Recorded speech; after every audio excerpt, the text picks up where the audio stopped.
Hey, Francisco, welcome in.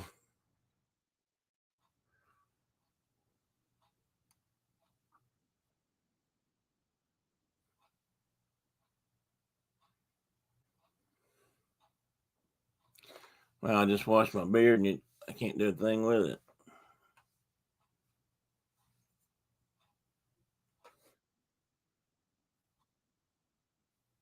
Hey, Cherie, welcome in. Happy Saturday.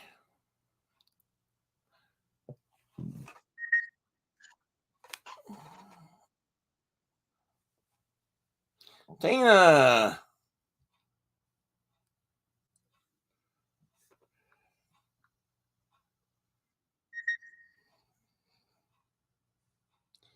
pardon the beeps. I have a new phone. I've not entirely figured out how to work it yet. I'm not really sure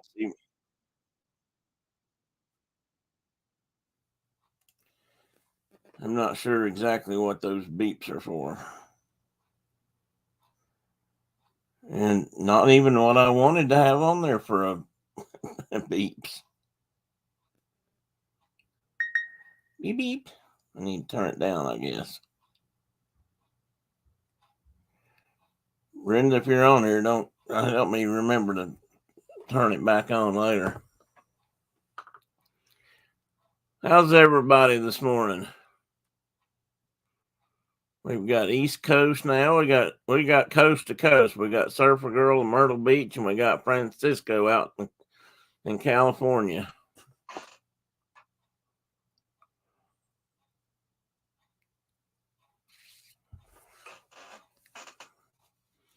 And then you got Tina and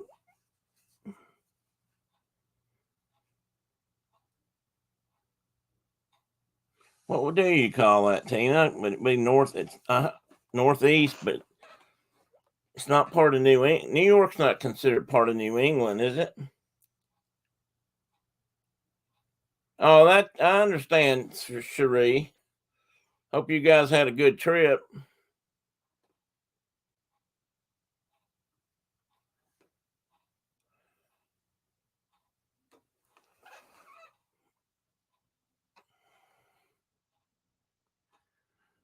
We'll try again next time.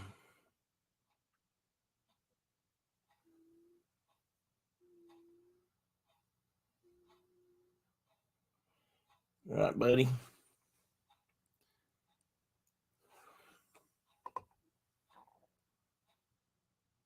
Well, that's what takes just plain on Northeast. Okay. Well, I was trying to think all the things I remember it being called in history, but I guess that's close. Of course, back then it was almost Northwest. A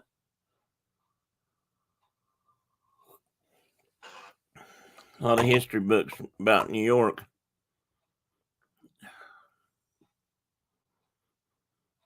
refer to, the New York often as the Hudson Valley area or the Lakes area, I guess. You're kind of between that, aren't you, Tina? No, I'm so sorry about that too, Cherie. I know you are. That's a hard thing, very hard thing.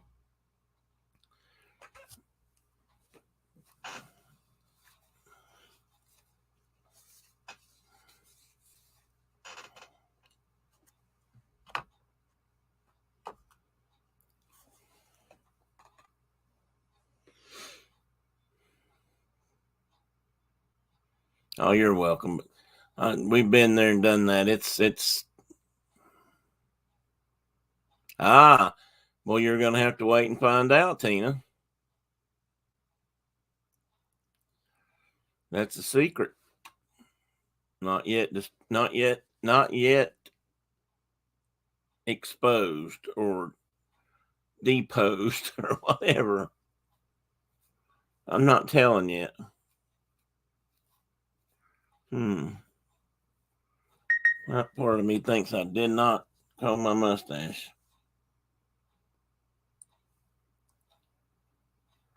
Uh oh. Mr. Mark says he's got no internet right at the moment. He's working on it, so we'll see if he makes it in.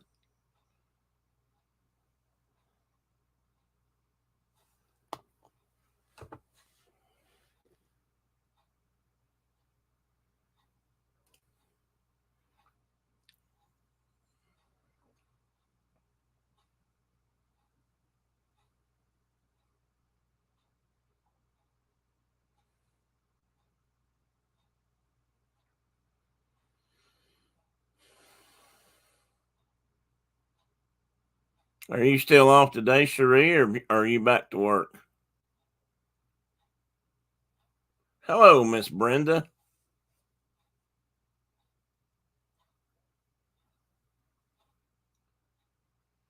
We were both off till next week. Oh, wow. Oh, I couldn't afford to go to Maryland after spending so much money trying to take care of JoJo. I got you. I understand that too. Go back to work Wednesday. Well, enjoy the last few days if you can, or best you can. Oh, yeah. Well, I get that. Vet bills are high. I mean, just like when we helped. Oh shoot, Brenda, what's his name? When we called him Charlie, Reggie had, and then we helped with that operation for that leg was amputation was really expensive. I mean, it was, I can't remember if it's 1,500 or 3,000.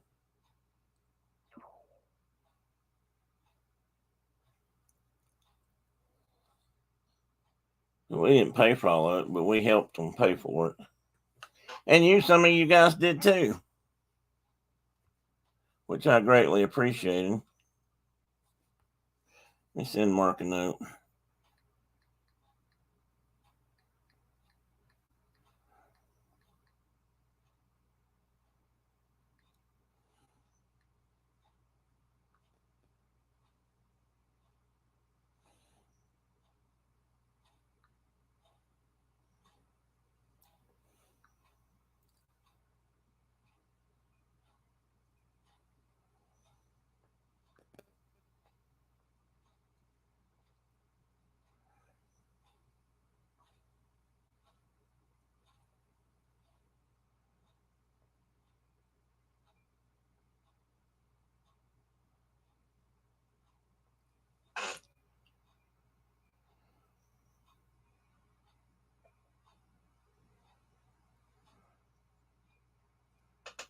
Well, I noticed I missed some messages from Phil. I'll have to get back with him today.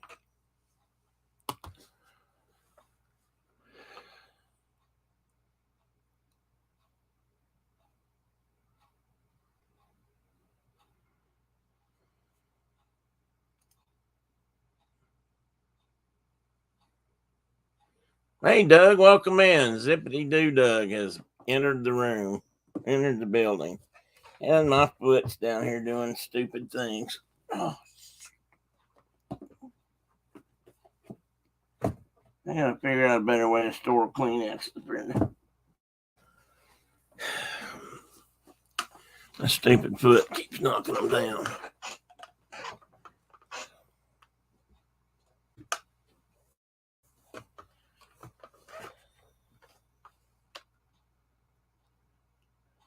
Okay, team. I understand, Cherie. Hey, Doug or John, welcome in. The surf bum has joined us.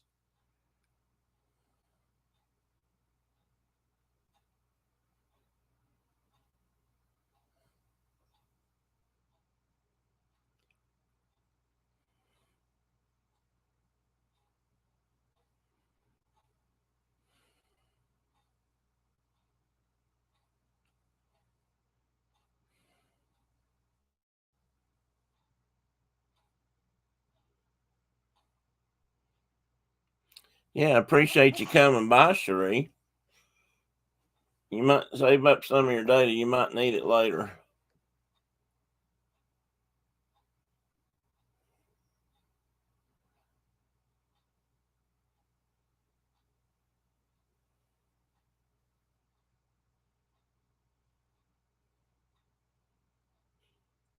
John, you have COVID? Well, you got 8 more days, buddy. I figured out that's why they called it COVID-19. 19 days. How are you doing?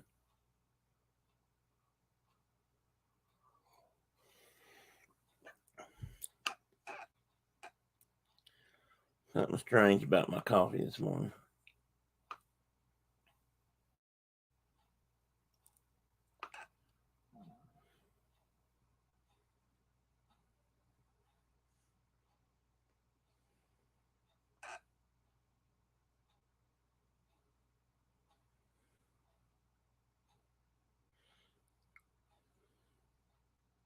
Yeah, I didn't know either, Cherie. I guess that's what I get for being out of circuit lately.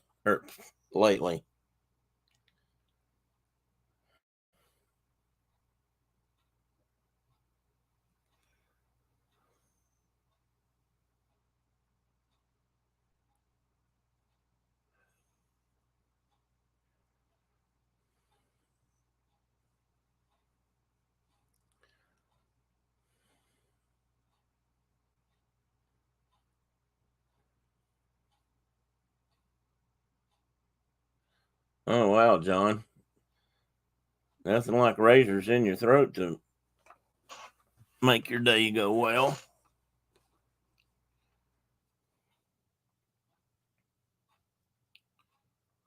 And still positive. Well, John, at least you don't have to go to work. I mean, you're not having to sweat that, if sweat's the right word. Oh, say hi to Chuck, Tina. I forgot to. And Cherie, say hi to James, please.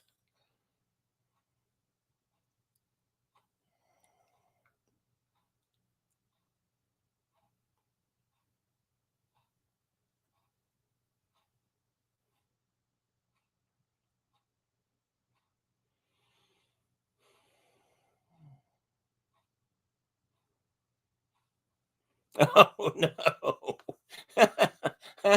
That's probably a good possibility, John.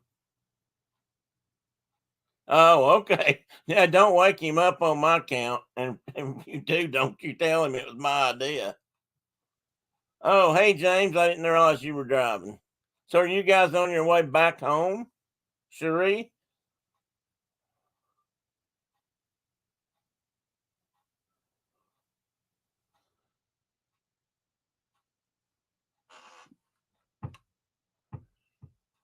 Okay, I don't know who Amari is.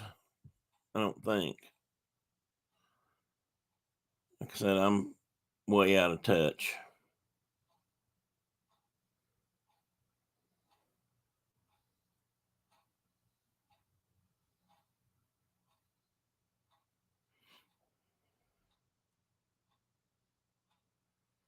Ah, okay. What did I just read about her? Oh, I know. Wasn't it somebody in her family had went into anaphylactic shock, and they luckily had an EpiPen with them. I think was that them, or is that am I getting her confused with somebody else?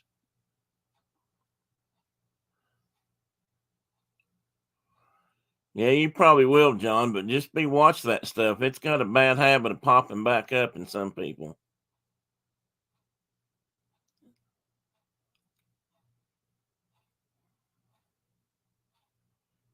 Was that her, John? I thought it was. I can go look it up probably. Just saw that.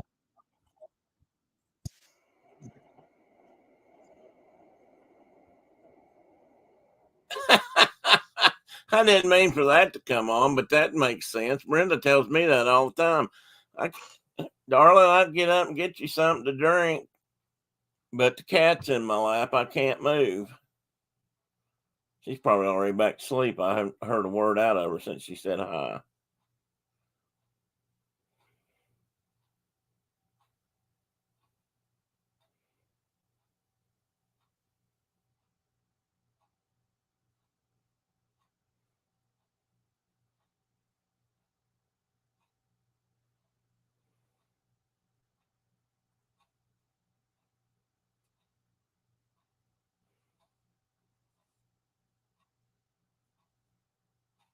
Not asleep. Okay, well, there you are.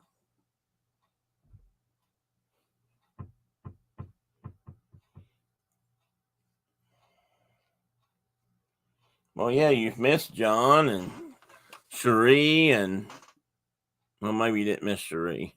And Tina, I think you said hi to Tina. Francisco, are you still out there? There's Phil Dalton.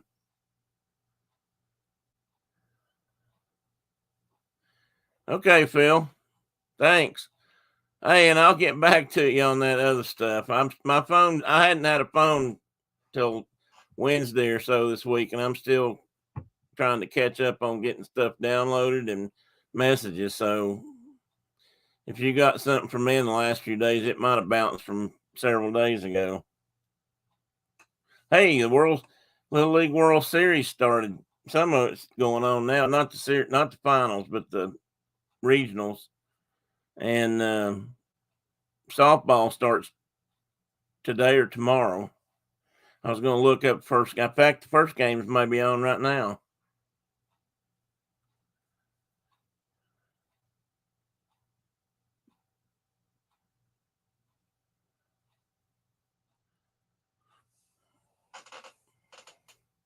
John goes up there. Cherie, John goes up to Atlantic City and trades them fresh clams for chips.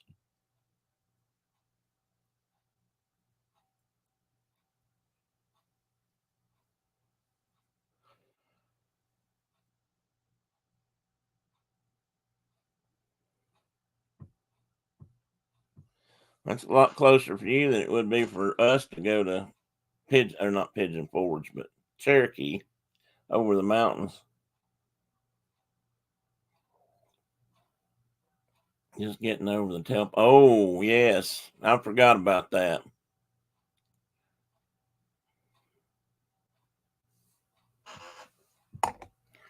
Hope everything went well, Philip. Say hi to, I believe Melissa's with you. Say hi from us if she's still there. Good, good, good, good.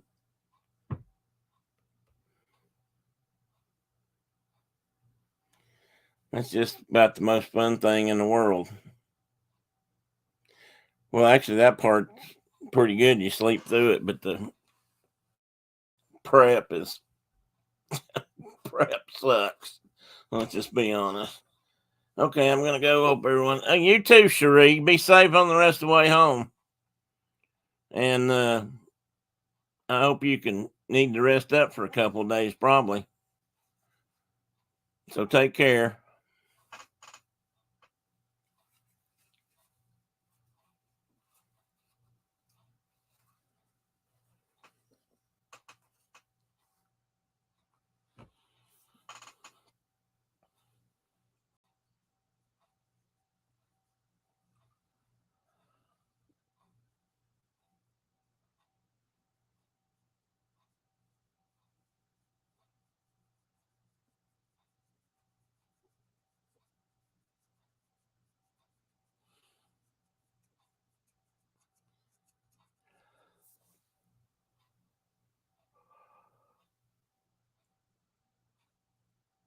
Oh, sorry.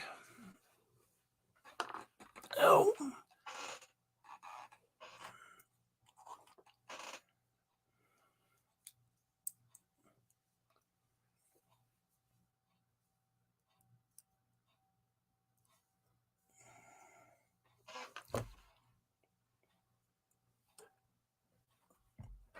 picking up something off my desk. Hang on a minute. I can't really do two things at once. Good morning, Mike.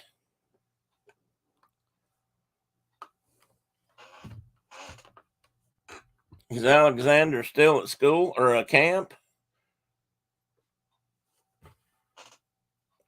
I hope you and your lovely bride are well this morning. Notice how I didn't, excuse me, notice how I didn't forget to include her.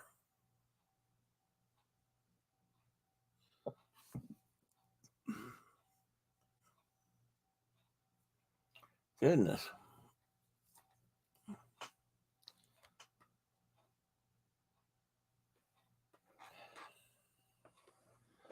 You want to get up and say hi?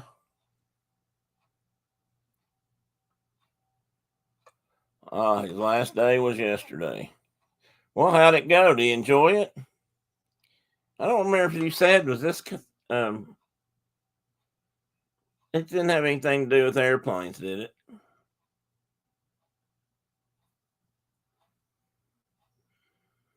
Our next door neighbors just came back from Oshkosh.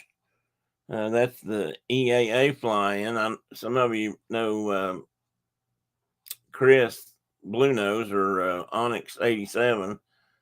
He was there also, which I'm glad he's able to get out and do that. I wasn't sure if he could or not. But Sarah and her mom, Julie, went up and they stayed most of the week, 10 days, whatever, but they got rained out and their campsite ended up being in a swamp. After the rain, they were, ankle deep in mud. So she said they packed up and left. He had me up late last night chasing it. Oh, really? I haven't seen those yet. Are they on Facebook or Instagram? Oh, okay. I thought it was, but I wasn't sure.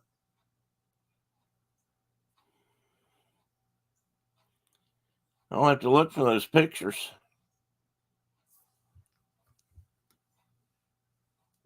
Why did I not see that?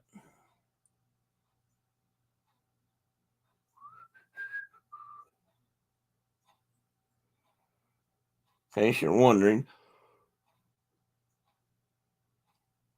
In case you just arrived, I'm kind of giving Mark a chance again. He was having an internet problem this morning, so I don't know if he'll get it fixed or not. But I haven't heard back from him, so. Since I'm sure he's probably beating it about the head and shoulders with a stick about now, I thought I'd let him go until he let me know. I don't know, what was I doing? Oh, I was looking for pictures. Ah, there they are.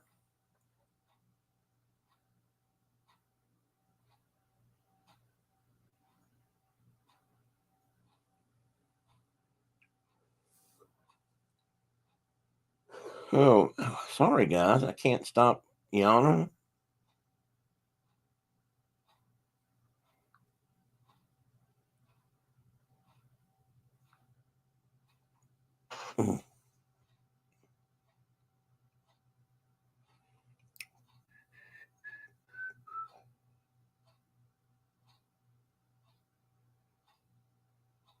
Wow.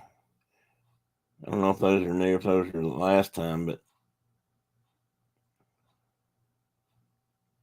yeah, those were a while back. So this one up here is new. Yes, no, I can certainly see how early man / person, woman, could think that something like the Northern Lights were mystical or magical or certainly sent from the gods or whatever deities they might have believed in, because they are really something. When I looked through that, I saw some Diana had posted back in May, I think, and some of those had shapes. I mean, I could see how somebody might look up and say that looks like a a person in the sky. Oh, what am I missing? We have an air show going on here right now. I missed this, John. Sorry. Right now in my backyard, A-10's Air National Guard having a blast. Oh, you're 5 miles from the bombing range. Wow, those that minigun you're talking about in the nose of an A-10, that's you're hearing that, huh? How far away are they firing from? That's a that's a strange and unusual sound coming out of an airplane. Fun fact, John, if they shoot that thing too long, well, it used to be, and they may have corrected this, but it used to be if they fired a burst that was too long, the smoke and debris that came out of the shells, when they fired would get sucked through the intake on that engine side, that left engine, and I think it all comes out the left, and it could actually smother that engine out. They had to be careful about how long a burst they leave with that thing. Oh, so you're 5 miles in that? Okay, I thought you meant they were. Never mind. They're just flying over your house. They're not firing from there. Gotcha. Man, that must be a loud gun. I can't imagine what that sounds like from inside the airplane.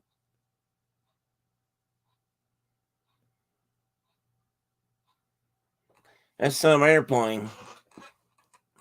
They haven't figured out how or if they're going to replace that yet. I've read some stuff about a new model A10, and then I've heard that they're going to redo the A10s, and they may keep them for a while. I don't know. 1 second burst, 30 millimeter cannon, about 50 years. Yeah, they used to make those rounds up near where Brenda and I lived, not too far from our old house. Well, 10 miles or so. In a little place called Wide Spot, called Telford and Irwin. Well, I think they both did. They might have all moved over to Unicoi County in Irwin along the Nolechucky River, which wasn't that cool because I think it wasn't helping some of the river, but that's where they were making the depleted rounds out of the rounds out of depleted uranium. I don't think they were making the whole round, but they were making the projectiles. That projectile that thing shoots is depleted uranium, and it's supposed to be unbelievably hard. I mean, it can penetrate, I guess, just about anything that's out there now.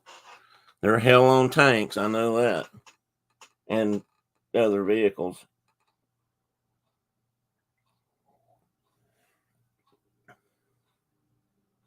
Well, that makes sense. The depleted uranium ones are probably too expensive, or probably a lot more expensive than just a standard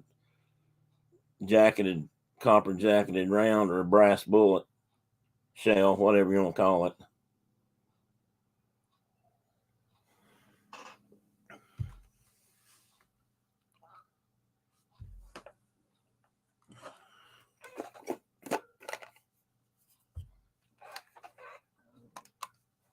Compared to a minigun, that doesn't sound like a lot of burst, but when you compare the difference in what they're throwing down range, it's that's a big difference. Used to work with a guy, John, that was in Vietnam. He was a little bit older than us, and he worked on C-47 gunships back when the military was still flying, C-47s, which are DC-3s by civilian talk. And they used those as early gunships because they were slow and could sit there over a target and, turn around and pivot on the wingtip and just do stuff like that. I think this was before they ever put them in a C-130. And he was a crew chief on the plane, so every once in a while he got to go on the Puff. That was the first Spookies. And he said that when they lit those things off and started firing, that if you had to have a guy sweeping the inside of the aircraft out, or it would just cover you up to your knees in spent brass. He said it was unbelievable how much brass those things spit out, how quickly. And he said it just piled up around your feet.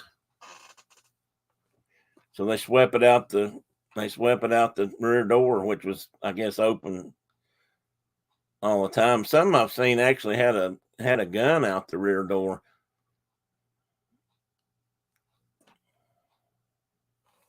And those things shoot several hundred rounds a second, I think. Or a minute at least, maybe 600, maybe more than that. And they make a sound like ripping paper too. Oh, the new ones, John. Oh my God, the C-130 gunships, they've got cannon in the nose, and they've got the miniguns in the back, and they're unbelievable. And they're just, I mean, I've seen a couple of shows on TV about them. They're pretty awesome. I wouldn't want to be on the ground beneath one. I've always heard that if you stacked a football field with beer cans end to end and side by side and covered the whole football field with them, that a minigun pass could put a hole in every one of them in just a matter of seconds. That's true or not, but sounds scary.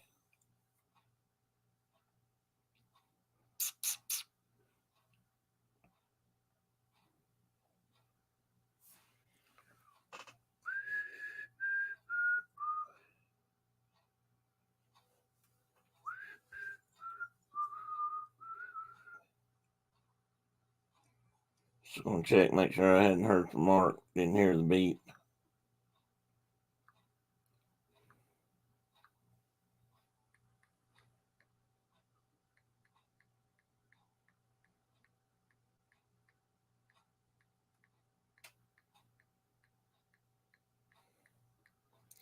Send him a note. Told him to let us know if he gave up.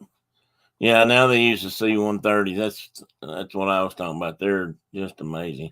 Marcus trout fishing. He could be. He's been in the river a lot the last few days. He had to fix water gaps. They have water gaps, over the river, so try to keep the cattle or horses in. And during all this high weather and floods and the ice break and all that, knocked down the water gap, so they were having to fix it yesterday. All the horses had gone visiting the neighbors, and they got the horses back, and he and Sam, one of his son-in-laws, were out there working on it. When I talked to him, he sounded like he was pretty beat. Yeah, I can pull up a photo. Mike, hang loose. Anyway, they were trying to fix the gates and put that up, and he sounded like he'd been rode hard and put up wet yesterday.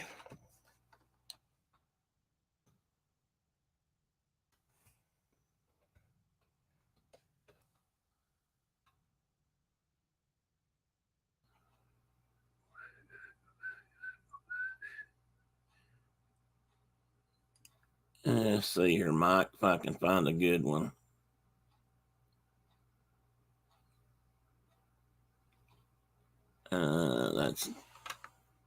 That's a good one, but here's a better one. Okay, let me see if I can share this.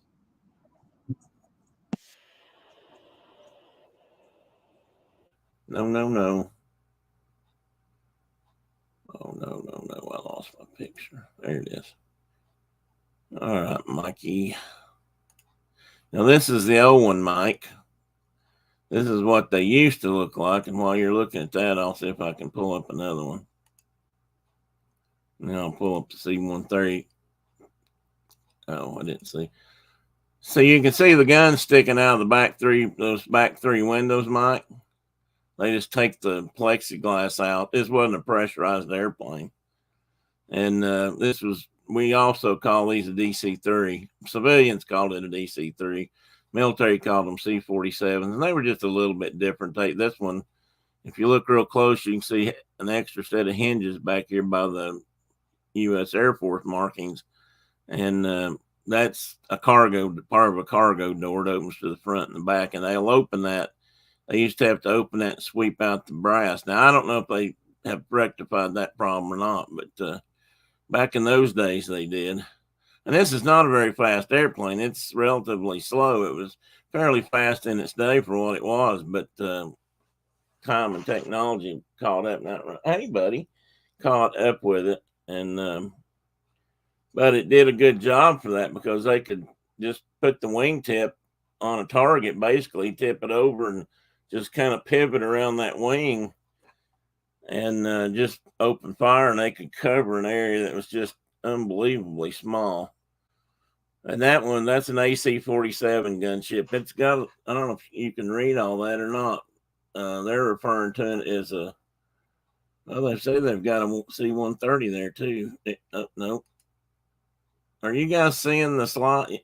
It looks, can you guys see that when I change the image? Um,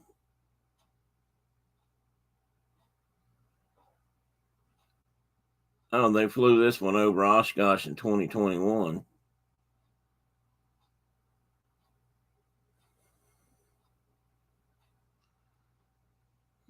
Well, that doesn't tell a whole lot about it. But each of those guns, Mikey, I think shoots 600 rounds a second, I believe. And this was the old version of the Spooky. You can see the Spooky right here on the nose. And let me do the other one. That's a rocket. I was going to watch fly. Oh, you can't see the rocket. There's a rocket builder there. It built a carbon fiber rocket that's a home built thing at, testing, that supposedly would do Mach 2.2, which is kind of interesting. That's faster than the Russians' missile. Oh, let me pull up a C-130.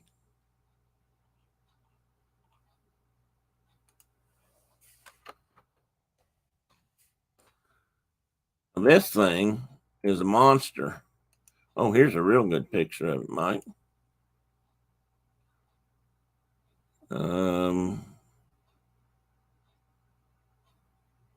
That's a video. I don't know if I can show that or not. Let me see if I can pull this video up, Mike.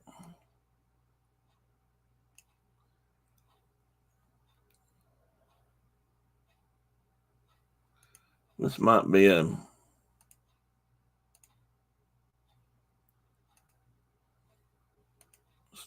better way to show it. All right, you guys let me know if you can see this. You may not be able to hear it, but maybe you can see it. They're loading the cannon up there. I think that's a 30 millimeter cannon. I think they've got one of those in the nose, and then they've got something else in the tail section or in the back. That's one of the mini guns. If you can hear that thing, it just sounds like a burr.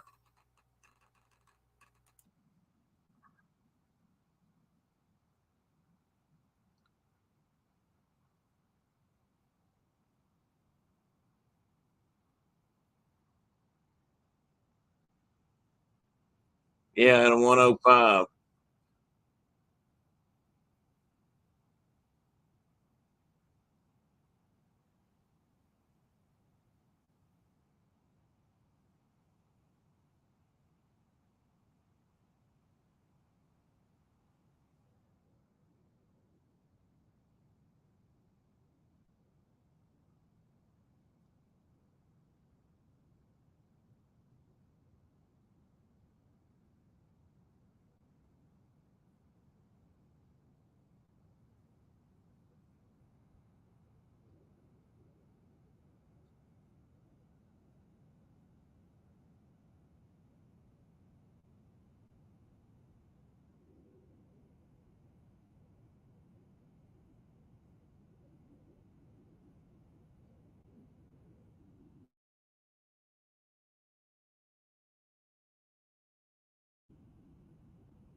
Geez, that's in the tail, John.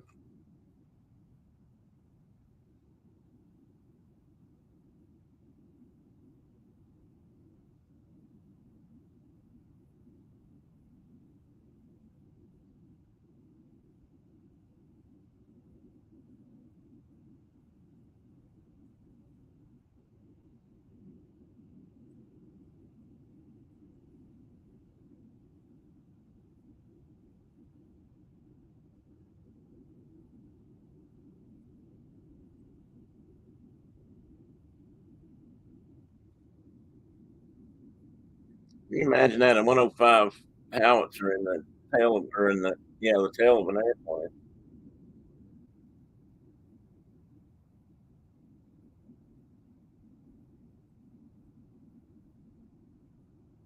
Wow.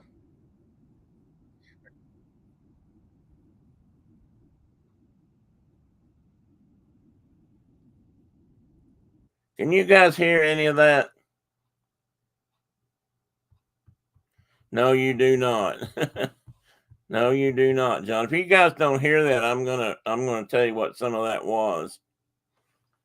They were talking about how the range and speed and that sort of thing. So one of you let me know yes or no. And this was not what today's topic was going to be about, but I've always been fascinated with it's an airplane. So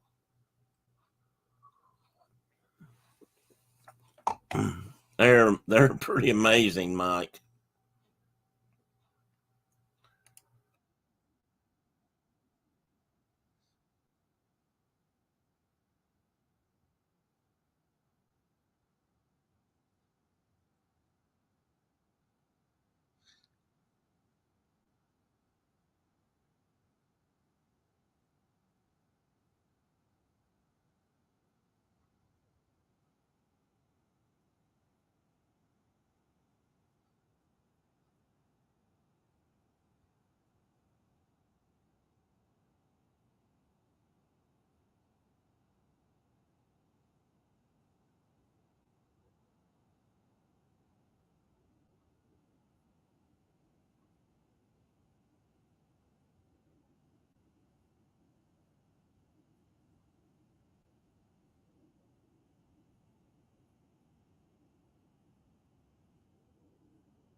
Well, Brenda says she can't hear it, so I don't know if you can hear it. You're welcome, Mike.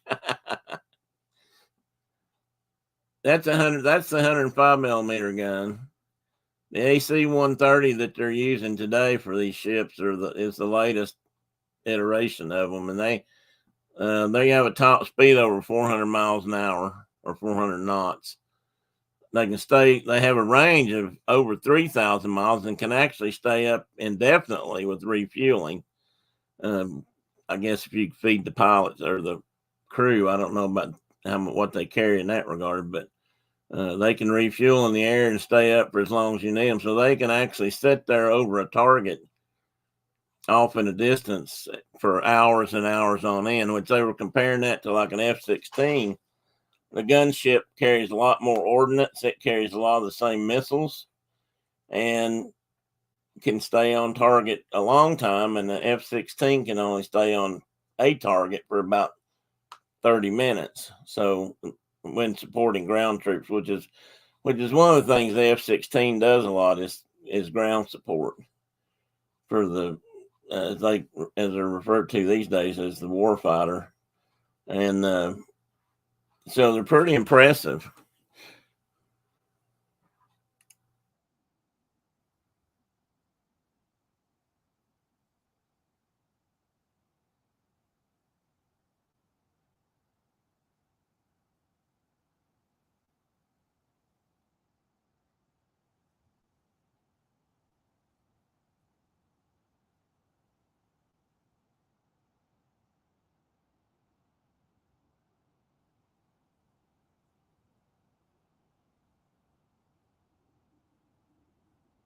That's interesting. The guy doing the narration was on the airplane or on one.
My brother. Howdy. Can you hear me? I can. Loud and clear. Okay. We were watching. Mikey wanted to see an AC gunships like Puff the Magic Dragon and the AC 130 gunship. So I was indulging his desire to see this monster of the sky. That's what we're watching. You're sharing secrets with Canada? Yeah, Mike, we can trust Mike. He said Ukraine needs one or two of these. Yeah, they do, Mike. That'd help a lot, I think. I don't reckon they've got any of these. I don't know if anybody else has these or not. I wish you guys could hear the volume on them, though. The sound from the movie, it's got a lot of details in it. They're being tougher than Russia thought they would be. They are.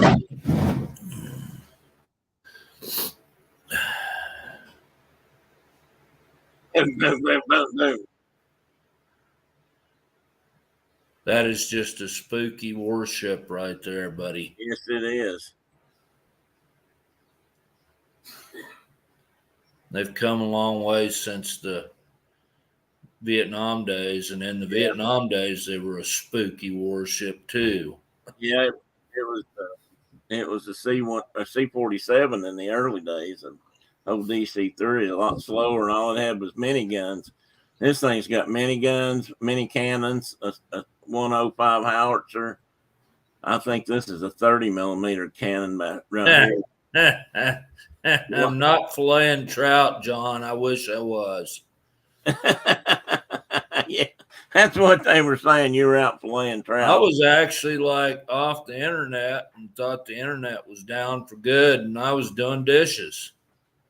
I would a whole heck of a lot more rather been filleting fish. Well, Brenda's got a good point. I guess we've lost the women, so I'm going to have to. We'll go back. We'll come back, Mike. We'll come back to the warship later. How about that? That you couldn't hear it anyway. Look them up, John, unless they won't let you in Canada. But it's an amazing piece of gunnery, that's for sure. Oh. So how are you, other than that, how are you doing this morning? Itching skeeters and oh boy. Loving life.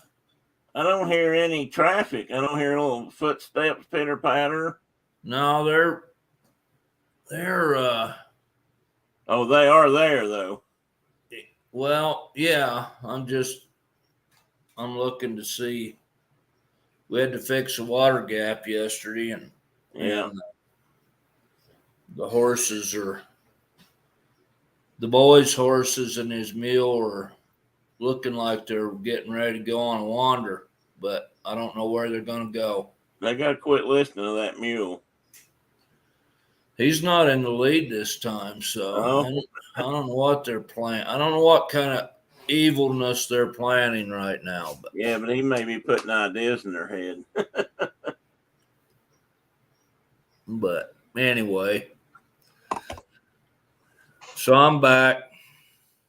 Good deal. Well, I got Shauna called the internet company, and they're like, we know it. We got something going on our end, and so and that she could stay on hold for a technician that could explain it all to her, and she was like, no, thank you.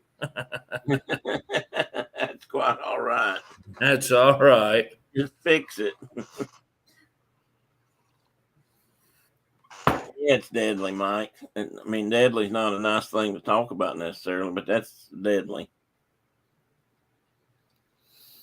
It's deadly.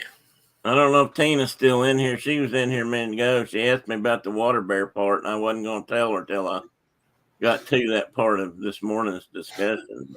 We haven't even talked about cool things like water bears. Not yet. I was like just kind of waiting to see if you made. We were going to start after the gunship, but Mike wanted to see the gunships. She's packing for vacation. Oh, well, that's quite all right then, Tina. Good for you, Tina. Get the heck out. Go go on a wander. Yeah. Let me pull it up and get it started from the beginning. I thought you got the Smoky Bear up there in the corner. I do. Nobody mentioned him this morning. Why? Cause you got the Smoky Bear. You know, he killed an awful lot of timber. Well, yeah. I mean, he changed the whole landscape in the West. Yeah. By not allowing fires to happen. So he's a good bear and a bad bear. Yeah, well, it depends on when you were born, I guess. They thought it was a good deal they were doing, but in the end, they did. And they did some good. Yeah, they did some good, and they could have, if they had learned how to moderate it sooner, they would have probably done a lot better. Yeah. Say hi to Mark. I thought you were showing those big old planes. I was thinking of the ranch hands from Vietnam. Their motto was "Only we can prevent forests." The ranch hands? Yeah, the guys that flew the Agent Orange on, and most of them are gone now. Oh yeah, well, reckon why that is. Yeah. There was a guy that lived in Chugwater that was a ranch hand. He had flown I don't know how many sorties across Vietnam spraying that crap. Probably on top of my dad. Well, he's managed to skate it if it was. No, he died of Agent Orange. It killed him. Not your dad? No, not dad. He got sprayed by it plenty of times. Who else were you talking about? This guy in Chugwater that was Chugwater. He was one of the ranch hands, and it got him in the end. I never heard them call that. Yep, that's what they called themselves, and their motto was "Only we can prevent forests." Well, they did that. Yep.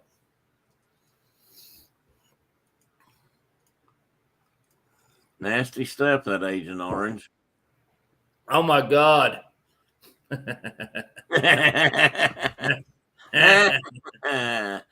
There we go. How would you like to wake up on the women are going to wish they'd stayed away completely now. No, they're going to enjoy this.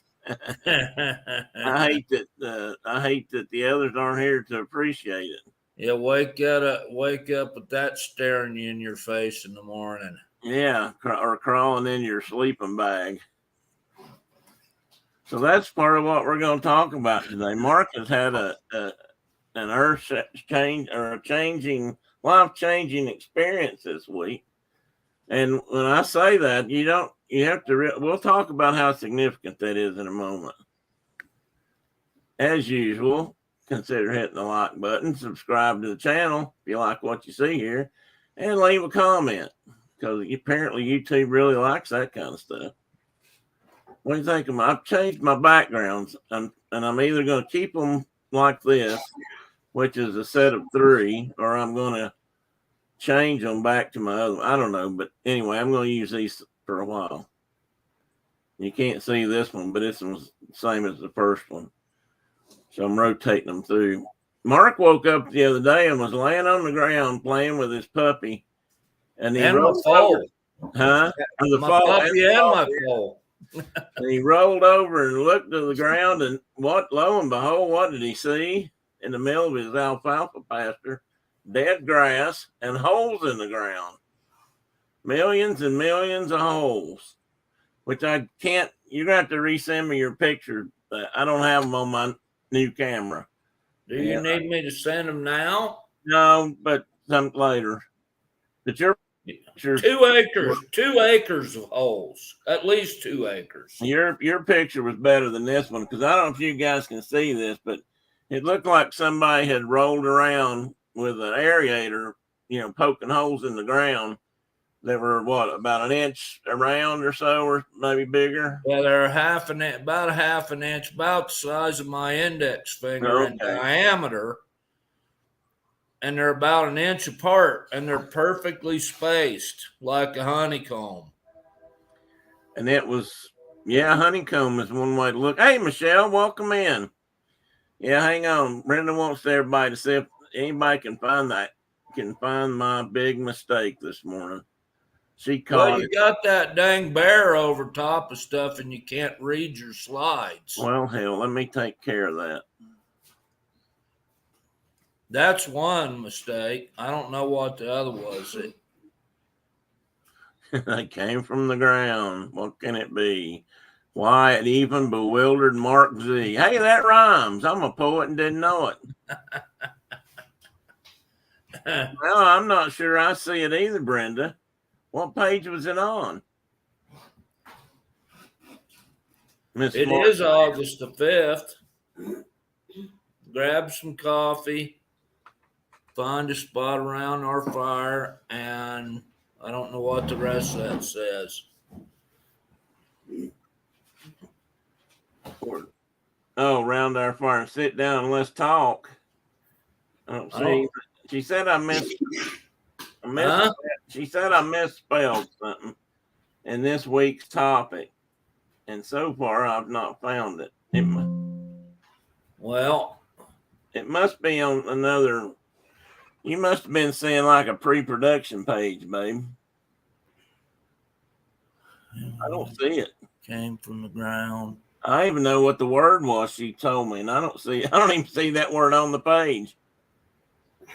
Okay, so you'll have to show me later. It's not on this one. I bet it was something I sent out. I bet it wasn't on this part. I bet it was on the Instagram thing I sent out. So anyway, moving back along, we've already done that part. So we come here. So Mark woke up to this, and Mark had never seen this. And Mark's been in Wyoming for now 30 years. And yeah, I've never seen it anywhere in the world. And anywhere in the world, and didn't have a clue. And I don't know that you called anybody else that did you?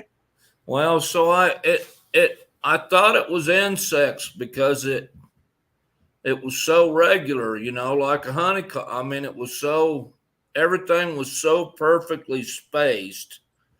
The only creatures on the earth that do this kind of crap are insects typically. Yeah, and bees in particular. And so I sent out the word. I took the photos and sent out the word to biologists around the country. Like, what in the world do I have going on in my alfalfa pasture? And people came back with, it was bees emerging. I had a friend of mine said that he had witnessed birds out in his pasture just down the river from me, and he thought they were digging the holes, and actually they were just feasting. Yeah, they were. And I finally found about, I don't know, a handful, 5 or 6 exoskeletons off of these critters, and brought them in the house, and like, what the heck is this? And looked them up, and that's what I had. Northern mole crickets. They're northern mole crickets, and this is the pupa stage. And I'll show you a little diagram in a minute how they kind of operate under the ground. Yeah, mine didn't look like that. No, yours are the mature ones. I'll show that in a second. This is they actually mature underground apparently, and they move around and tunnel it underground, and they grow their wings over time. And they can stay in the ground apparently quite a long time if they need to. And they feast on the roots of grasses and things like that through the ground. And that's why you see these bare spots in this. And they love alfalfa. Yeah, they ate they ate the middle of Mark's alfalfa field, Mike. Now looks like a big donut. Good morning, Michelle. Diana. She was saying, good morning, Michelle. I read her. Good to see you. So these things, and you know what? These things are all over the northern. They really are all over the United. The northern is not just north and south here. It's the northern hemisphere. I found out, because the southern one lives in South America. Okay. And they're just about all over the planet. And some state, even Europe's got some varieties. Australia has a version. South America has some. And I guess that pretty much covers it. Well, Antarctica don't have them. So I guess they're just about on all 7 continents. But or 6 of them. Or 6, yeah, 6 of them, excuse me. Thank you. And that's why I need you here to keep me online. But these had aerated Mark's alfalfa field and He killed just said, so my wife asked the question, what was she missing? I said, you just said they were found everywhere but Antarctica. And I said, and you said all 7 continents. And I said, or 6 of them even. And you were correct. I don't know what it is, Michelle, but they should squish it. Wait till you see the big one, Diana. No, they're not little insects either. No, they're big, like big insects. They're big critters. Look at that. Would you step on that? I ask you, is that not a face only a mother could love? And they're called mole crickets because they burrow under the ground, and these front appendages have this. I guess they look like mole feet. They look like a mole's front legs, and they can burrow through the ground apparently fairly fast, depending on the soil. And this diagram over here kind of shows you what they look like from the inside and the outside. Oh, and one of them, I didn't know the ear was on that front leg. That's interesting. Well, they get dirt in their ear. Oh, well. So maybe it's just an ear as in like a side appendage kind of a. Yeah, maybe it is. I see. So they're, and I don't know if there's some places on the planet or in the United States or Canada that they emerge every year. You know, maybe they emerge in Ohio one day and then they come out, one year, and then maybe they're in Tennessee the next year or something. I don't know, but I've never seen them. Never seen anything like it. I think it depends on where you are. At some places, I think they come out more often, but probably not in the numbers. You had a pretty large, I don't want to say hatch off because that's not entirely what it was. At least 2 acres of my pasture. Yeah. That alfalfa pasture is 6 acres, and it was at least a third of the pasture had those holes on it. And it's turning brown. Well, parts of it is. They didn't kill everything where they emerged, but they darn sure ate some plants. Well, it's kind of spotty like this one. Yeah, just like that. Well, let me show. I think the next picture, Michelle, might have a size reference here. And it was weird because they were in. It's in the kind of the. We're in salt country. We've got alkali soils and lots of salts, and it was in the saltier end of the pasture, the lower end of the pasture. But that's where the water just sits for longer, and that's why it raises that salt to the surface. But that's where they were at, and it was I was out there rolling around in them, having a good time with my puppy and my foal. And then they turned over, caught up and burrowed into my back. Okay, there's one in the hand there, Michelle, and that's a small. That's a full grown one. I believe that's the European. Or maybe that's the Oriental. I've got them named here in a second. Some of them. I love this picture up here at the top, and that might just be a shell. That's what they looked like, the exoskeletons. Yeah, and I don't remember which version this one is, but this guy appears kind of ugly. I mean, they look like a crawdad in a way in the front. Well, when they come up out of the ground, they don't make like how crayfish make a chimney, the ones that come to the surface and they make chimneys all over the place. These guys didn't do any of that. It was just a hole. it didn't look like anything had dug out and left dirt on the outside.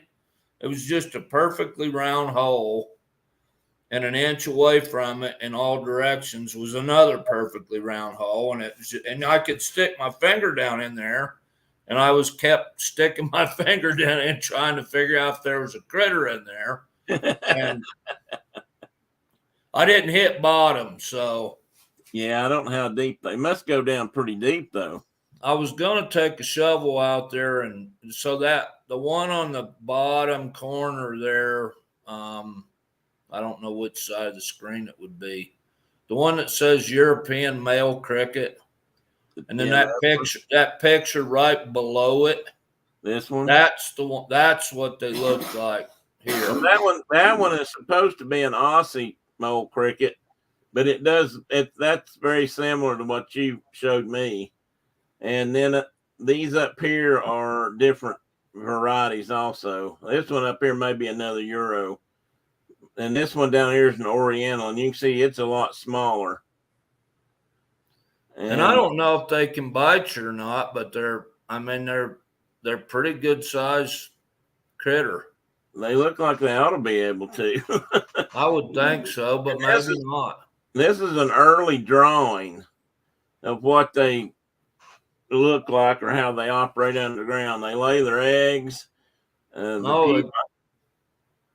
cool. The pupa hatch, and what I read was they grow into this form like this one on the top.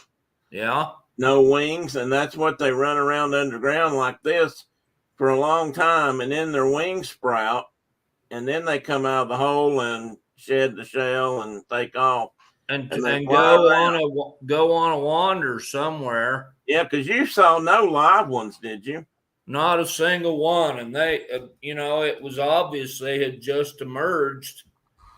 And it would have been kind of cool to have been out there when that was going on. I suspect that happened at night, but maybe not. I mean, my neighbor saw them being eaten by red-winged blackbirds.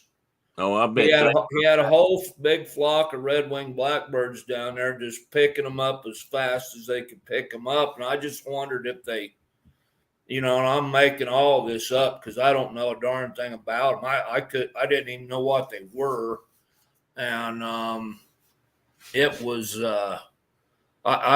it would make more sense if they emerged at night, then the birds wouldn't get them. But sure. Makes as a survival tactic, that would be better. Brenda said, now you got all the women engaged. They either like horrible looking things or they're intrigued by mole crickets. Now look at that thing. I mean, here's the range map I was talking about. Everything from here up is the northern, and these down here are southern.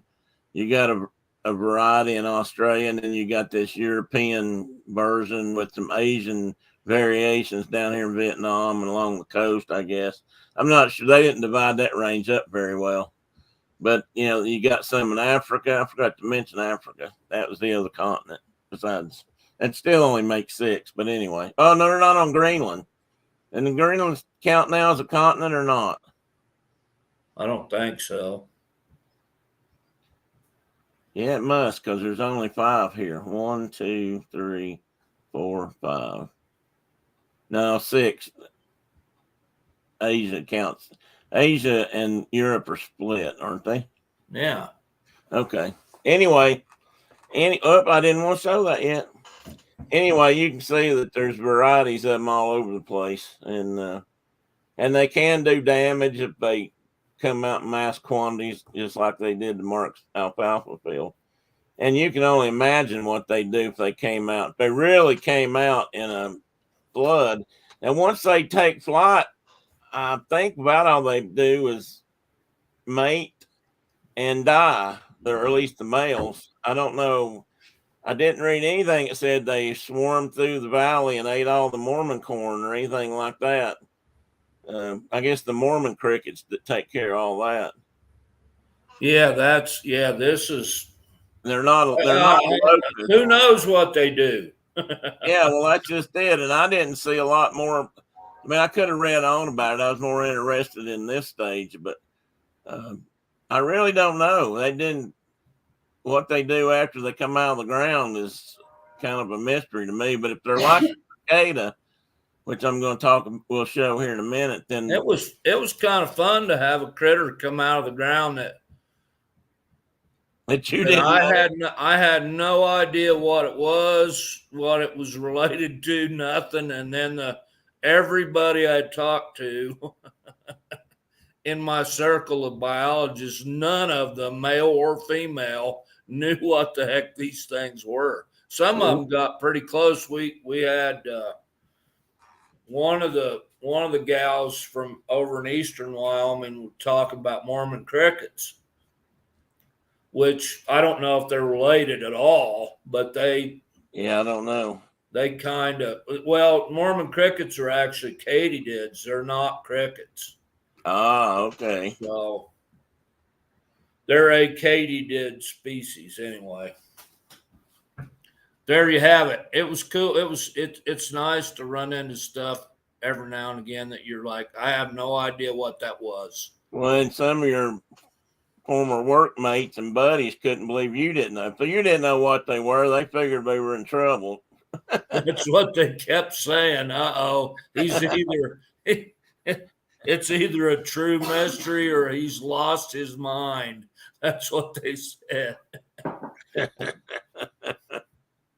Hey, granddad, door. No, I'm not being a granddad. That's a quote from Mrs. Brown and her sons. Diana, the RV dealer, just phoned me. He wants to know when we're going to come pick up the fifth wheel. Heck, did you get the truck, Mike? Yeah, I haven't heard anything about the truck lately.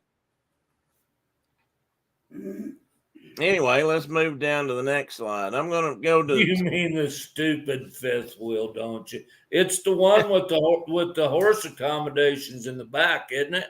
Oh, that's right, Mike. You checked into that one yet? It's got that's the one you need. It's got the double equine accommodation right there in the back end of the fifth wheel. Yeah, with the luxury living quarters in the front. That's the one we're talking about. Mike, you need to get me and you and Mark need to sit down and talk about this. You know, Diana doesn't need to be there. No. Horse trailer. Okay, just a little one in the back. No horse trailer. This is man talk, Mike. No horse trailer. No horse trailer. Well, how are you going to take your horses with you then? So now let's move. We're going to move on a little bit to cicadas. And chances are, if you live in the United States at least, you know what cicadas are. If you've never lived through a swarm of cicadas, then I'd say you hadn't lived right, because they're quite something. No horses, no horse trailer, no horses. I guess no, you're just no fun. So look at that cool fossil. Yeah, this is a giant cicada they found in Germany. It's from the Jurassic period. And so that's in that same formation that they found Archaeopteryx. Probably. That's where and we have a similar formation over here in Wyoming, and it's just like it's like the pages of a book. You just split that rock, they're about a quarter of an inch or an eighth of an inch thick. Yeah, it's like peel pages. And there's just cool stuff hidden all through it, you know. Look at this down there at the bottom right corner. Can you see this right here? Yeah. That looks like something unless somebody drew on it with a pencil. That's what I was wondering, if they were Well, shit. I don't know. Excuse me. It doesn't look like it, but I wouldn't think so, but I can't tell. Looks like there's a crack in the rock right there. Yeah, there is. And this is along that crack. Anyway. So this is, I wish they had a size reference on this. They didn't have one. And this is probably not the whole body, but it could be. There are There are some that have shorter bodies than the others. Well, we had the great big green ones. Where I grew up, a lot of people called them locusts. Yeah, me too. That's what the old folk called them, were locusts. Or jar flies. So if it was a big green one, the one I think you got over there on the bar, should be this one right here. That they called those jar flies. And then we had those black ones like at the bottom with the red eyes that had bright red eyes. And we have those real common out here in the sagebrush. Only the red ones the red eye ones, aren't they males or females? Or I don't know. I don't know. I think that's the difference in the eye color. But I always just thought we had the black ones with the red eyes and the big green ones, and that was about all I ever saw. Yeah, if you look real close over here, you can see the shell that it came out of. Yeah, that's kind of like the exoskeleton on those mole crickets. I know what she's trying to tell me. Somebody opened the door.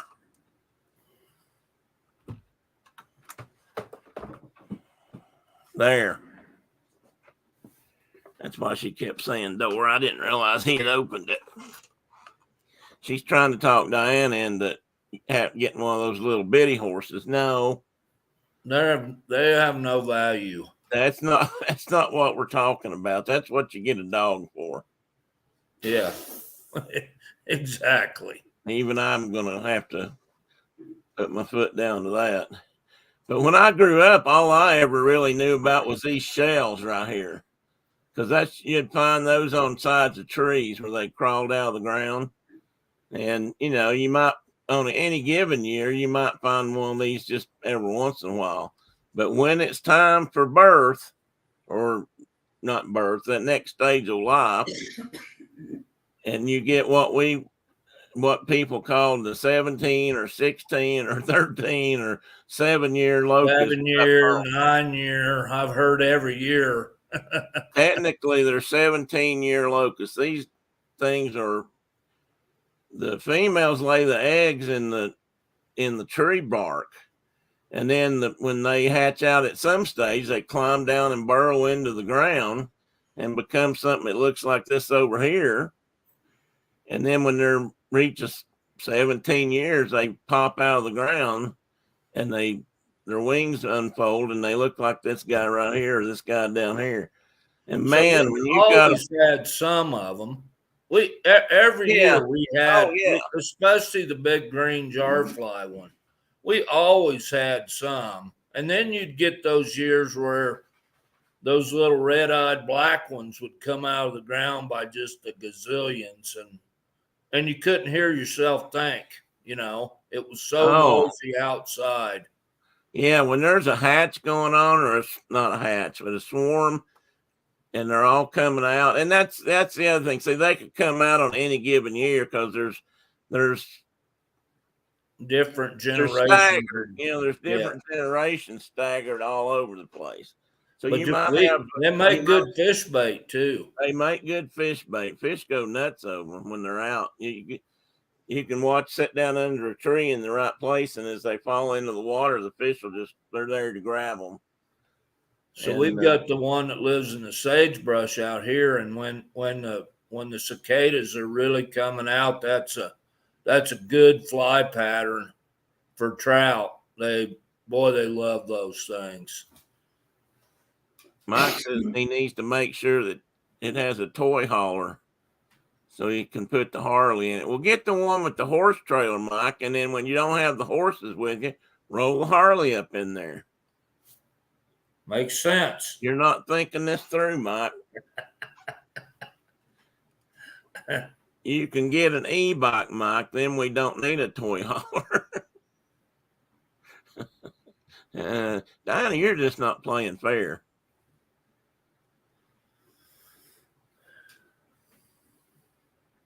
Come on. And here you got a couple others. Oh, there they come out. Yeah, here's one coming out. This one up here is coming out.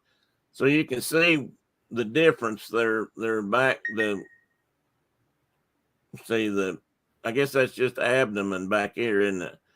So how they got all that wing folded up inside of that shell. Yeah, up inside of this. And I've found a few over the years that were I didn't get to see them actually come out, but they were still like that, sitting on their exoskeleton. And those wings just dry out slowly. They're all folded up and kind of gross looking to start with, and then they dry out and away they go. They flat stretch out and then away they go. And then they start making that.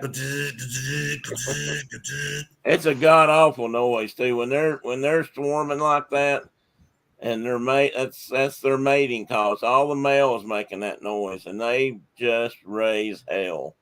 I mean, it's literally Mark's not kidding. You get in the middle of them when they're doing that, like around the house here. They might be in all these trees around their house, and it's a piercing kind of a sound. It just goes right to your brain.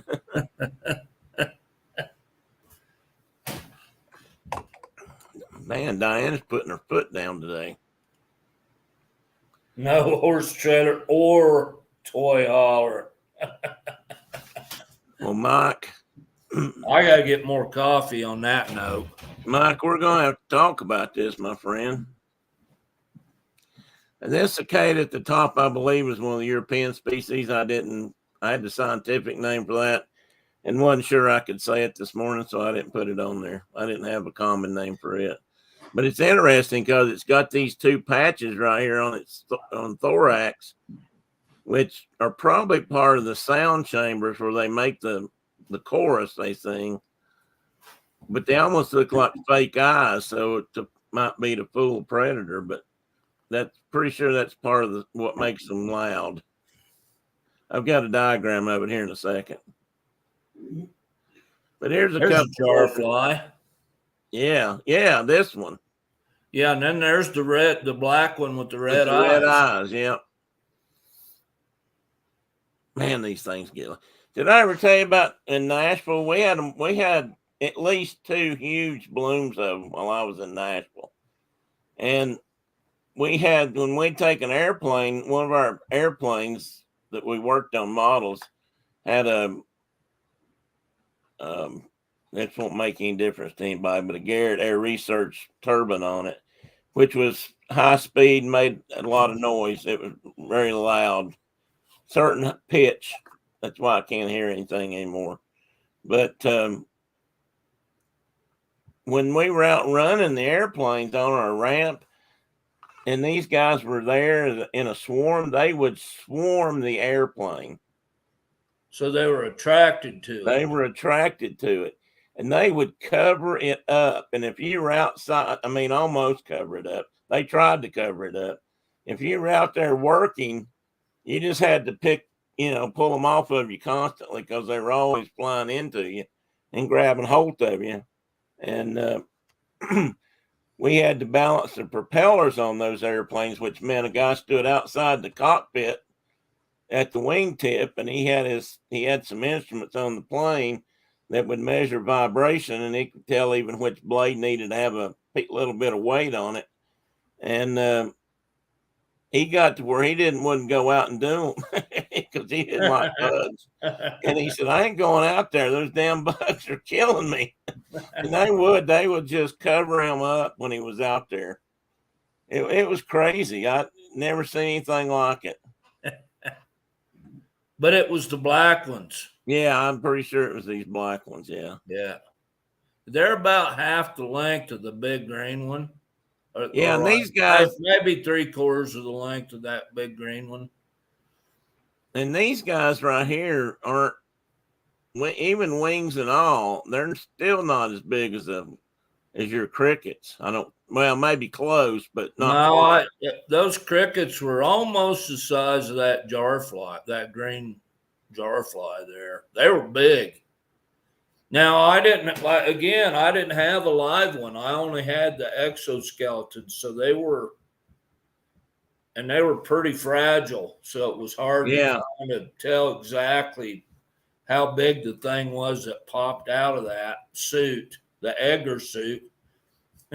Yeah, If you've ever seen Men in Black. yeah, a long time ago. Well, there was the dude that got the guy that had been on that played Gomer Pyle on Full Metal Jacket. Yeah. He was his character. He was a mean guy at the start of the movie named Edgar, and that bug flew down to the earth and killed him and took his hide and made a suit out of him, an Edgar suit. Michelle, I tell you what, the best, it's not, I mean, it's probably similar to a cricket in a way, but it's much louder as a rule. If you're familiar with cicadas, or not cicadas,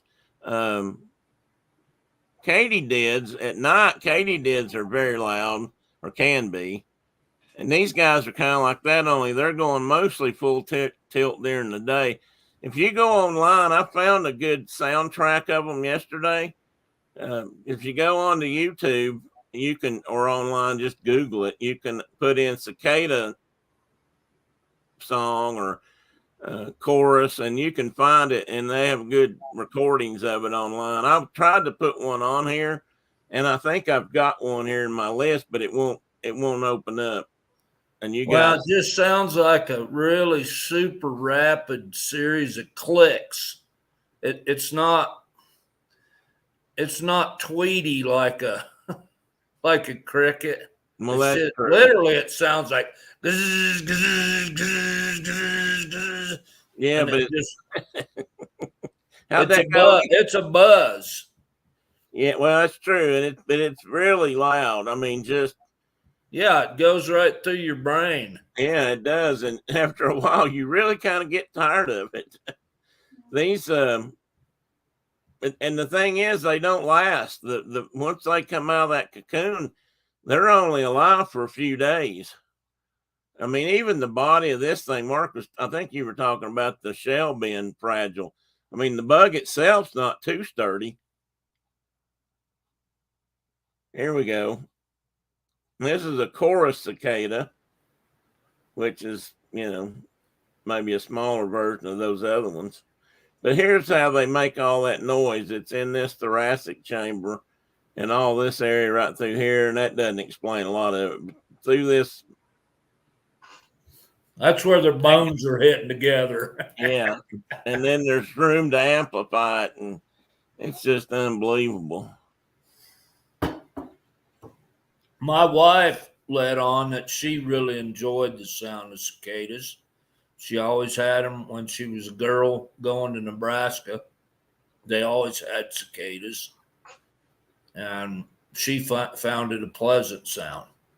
Well, I do too, unless there's 40,000 of them in the trees around me. That's what I just said to her. If it's one of those years where they all hatch at once, yeah, it always got to me. Are they eating them? Yes, these are deep fried over here. Before they come out. So those are when they're still in their larval form. They're still in larval form over here, and they're deep fried. And if you look around the edges at some of them, I'm not sure I'm eating that. Because some of that looks. So they dug those up out of the ground. Yeah, if I'm going to eat anything that's on this plate, it's probably going to be these brown. The darker look like ones. they're more done over here. This is just a good close up. Just the crunchy ones. Just the crunchy ones. Yeah. If these are squishy, I'm not into that. It's like a chicken liver. You got only eat it if it's crunchy. Yeah, I tried. It's nice. I see you're back, Cherie. So anyway, they are eating around certain parts. And she's turning green. Yeah. And I put this extra shell picture on here because this is what they hatch out of. And I'm telling you something, when as a young child who played outside a lot, these were a mystery to me for a long, long time. And nobody really, I knew they just like Mark said, they called them the 7-year Called locust. them locusts.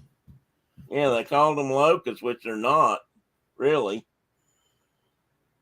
But I mean, they come out in a plague every now and again. Yeah.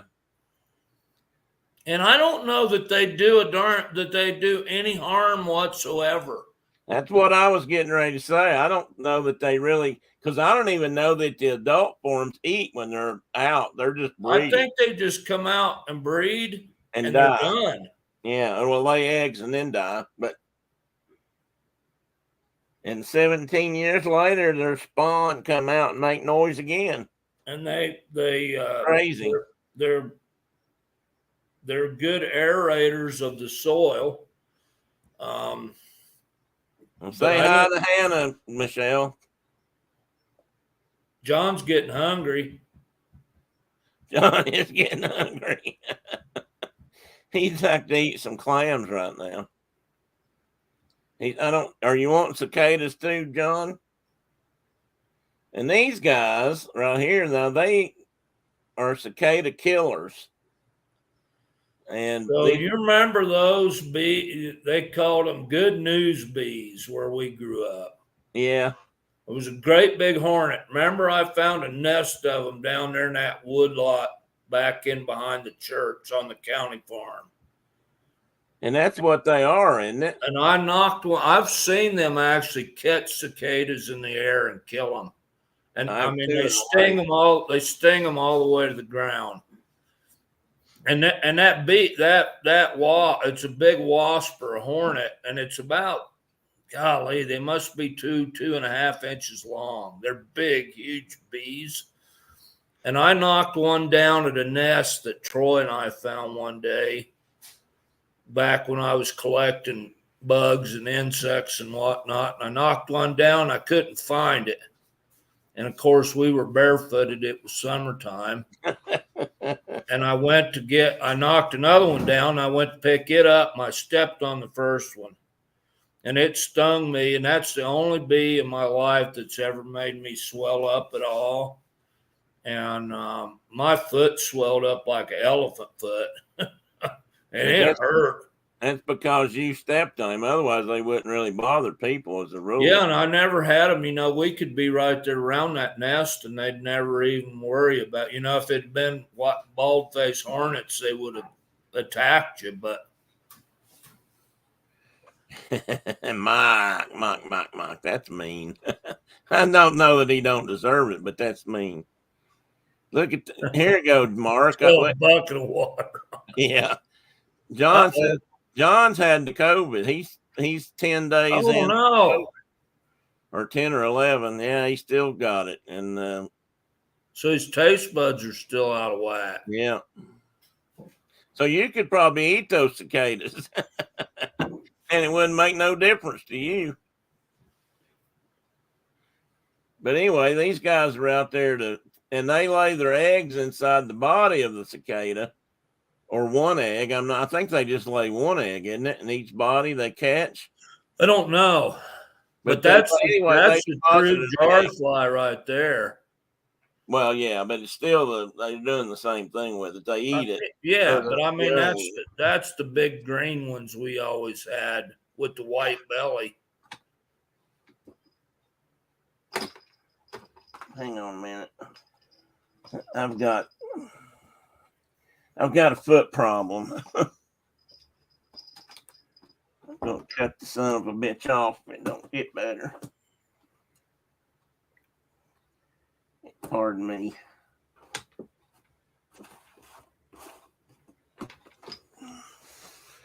There, maybe that'll help. I doubt it. But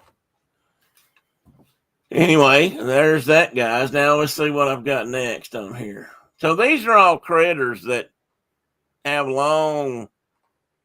John says he can taste sugar, salt, and spices. Well, that's a good start. I mean, but not clams. But not clams. Well, that's what he said up there earlier. Yeah, that's true. Or cicadas. Oh, he was talking about clams. Okay, this guy is called a golden Buprested. Yeah, buprested. And they come out, they are another beetle. They're not near as ugly as that mole cricket. And they're only about yay big. I'm not sure if these guys are, I have to look them up again. I've still got them pulled up, I believe.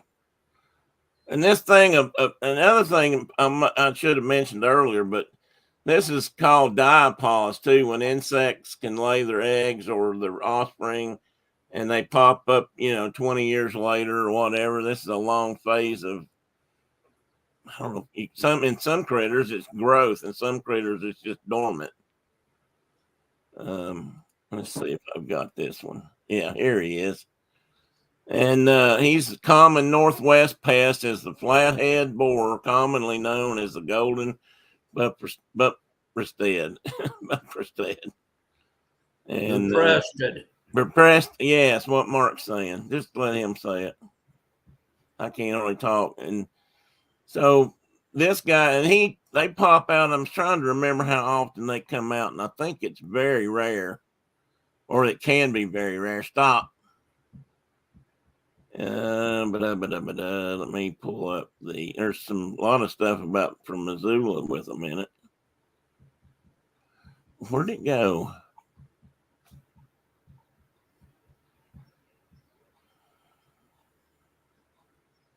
So are they a pine borer or something? Yeah. Here they are. They're also called the golden jewel beetle. They grow in coniferous trees and can survive long periods in dry wood. The adult beetle is iridescent green with shiny orange and trim all around the covers. They're found in the Pacific Northwest mostly. In 1983, a golden jewel beetle emerged from a staircase in Essex, the UK, after at least 47 years as a larva inside one of the boards of that staircase. 47 years one of these things survived to hatch out, or again, it's not a hatch, it's a change to that next life phase, and came crawling out of this board that the guy built the stairs out of. Went from a grub to a beetle. Went from a grub to a beetle. What is that? What do you call it? Transition? There is a better word for that. Metamorphosis, I guess. Yeah, it's a metamorphosis kind of a deal. Here's talking about controlling them up in the Seattle area. So I guess that's mainly where these guys hang out. They look a lot like an emerald borer, like we've had that's killed all of our ash trees down here. We've seen these here in Wyoming. Yeah. And in the conifer forest, and then we have a much worse one than that one. But I don't know if these guys do it, but the way most of these critters kill the trees is they bore in and lay eggs, and those eggs hatch out to be larvae, and the larvae eat the cambium layer of the tree, which makes the tree starve to death. Yeah. So they can be pretty deadly. And the emerald ash borer has just about decimated all the ash in this country. So badly, so much so that they've started making bats out of a lot of other things now. I see a lot of hickory bats and maple. And maple now, as opposed to, used to be most of them were ash. Anyway, that's that beetle, and they have another picture of it. Man, he's sparkly. I know that. And then you got these little guys, and they hang out in the Midwest in the corn belt or the wheat belt. And you got one that's called the wheat blossom midge, and that's what these look like down here at the bottom left. And they bloom out to be this guy on the right bottom. Bloom out when they change over metamorphosis. This is what they become, and then these up at the top are called the orange blossom midge. And that's what they look like. And when they grow up, they become these orange flies over here. And they're working on, they eat just about all of the cereal type grains, oats, rye, wheat, that sort of thing. And they can become a real problem too. But I'm sure we're spraying the hell out of them and controlling them when we need to. And this guy's really cool. The Arctic woolly bear moth. That's what I should have been today, was an Arctic woolly bear. But this little guy, that other critter. Just wait till you see him. He's coming up too. Okay, tell Dad we said hi, John. These guys eventually turn into these moths, and you can't really see them well, but they're on this green plant right here. But I read on this that this critter, and he's called the Salix arctica. When they're going through their phases, they can actually ball themselves up and they create sort of a hard shell cocoon, and they can survive for up to 7 years at least. And they molt each spring, but they stay in the ground, like in Russia, Canada, Greenland, probably north of you guys, Mike. And they can remain in that for most of their life, and they can withstand minus 70 degrees Celsius. And I was thinking, I read that they could even survive somewhere longer than that.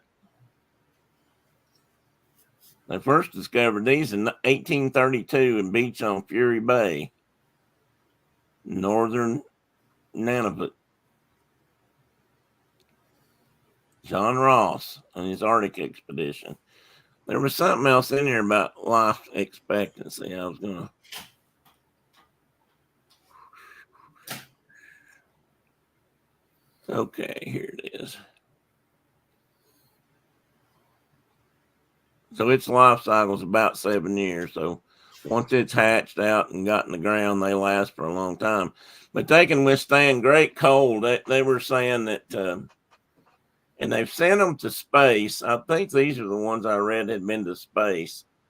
And they sent them out there to test, if they could survive in that kind of cold. I was thinking it said that in here too, but I don't see it. But it's amazing what some of these critters can do. I mean, they can live minus 70 C, Mike. You know what that is? I can look it up. I've got a conversion chart on my phone. Let's see what that is. I hear a heartbeat. You hear my foot on the floor. What am I looking for? Temperature. 70, minus 70.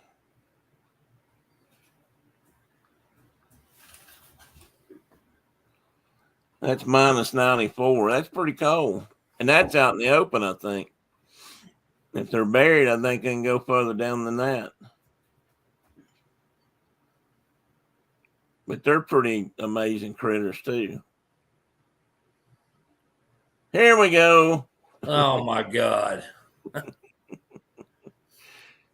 That's the most godforsaken looking creature on the planet. Hey, Chuck. Welcome in. Chuck was taking a nap before. He got here just in time for the good stuff. Look at that gross thing. There you go, Tina. That's why I'm a water bear today. I really don't look like that, though. Shauna got up to come over and look at this.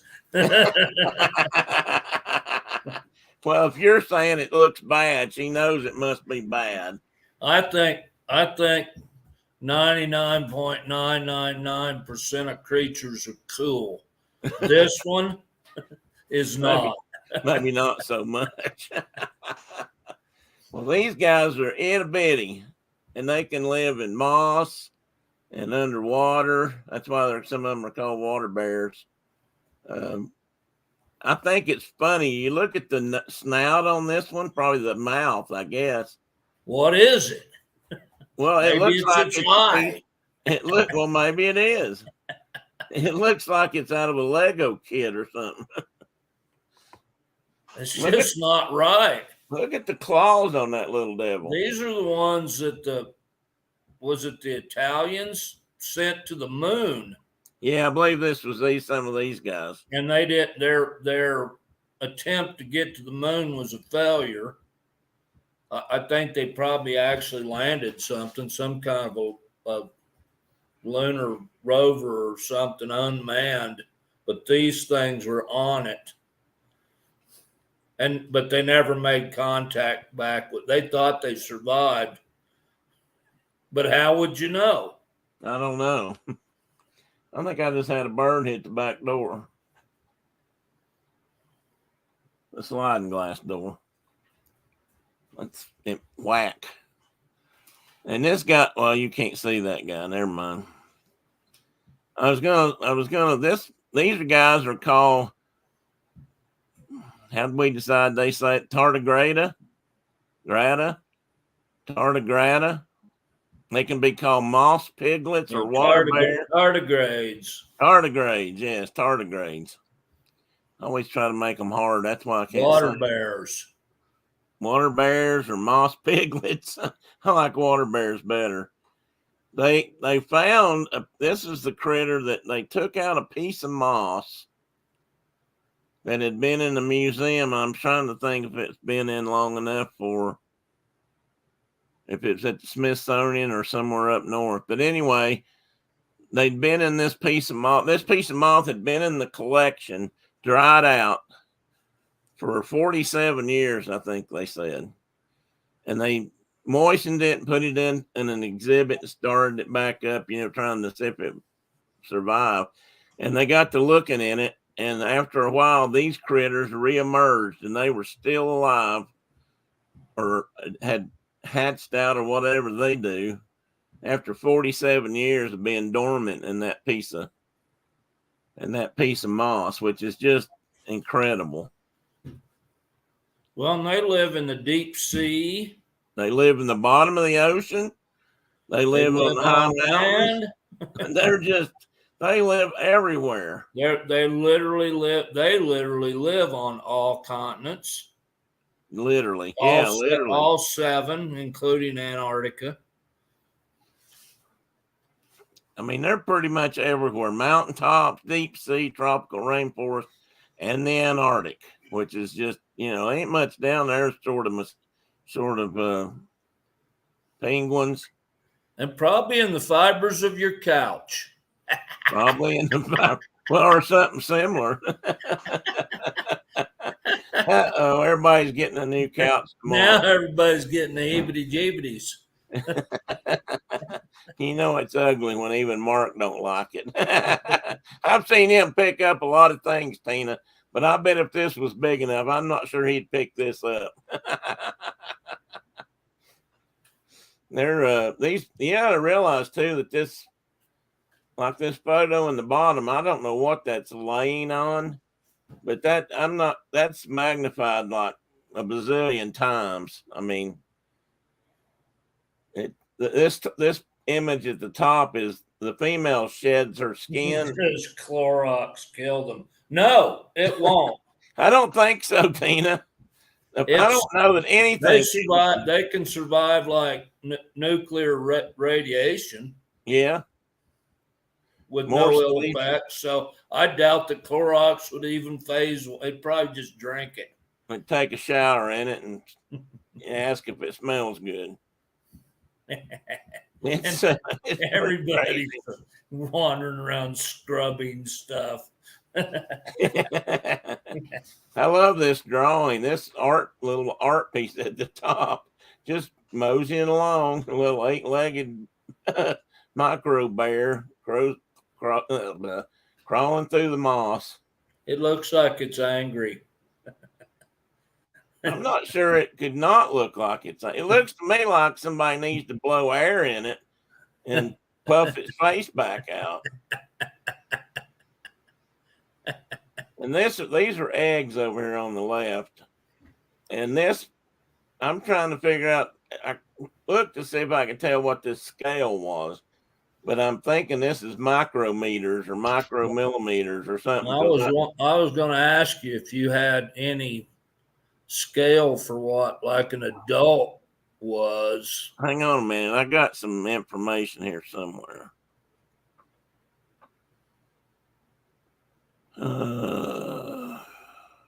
Anatomy. But the cool thing is that you've lived around them your whole lives. Yeah, and you're still making And it. nobody's had any ill effects from them. Oh, well, this is not so bad. Most of them range from 0.3 to 0.5 millimeters. So it is a millimeter scale. So they're tiny. They're tiny.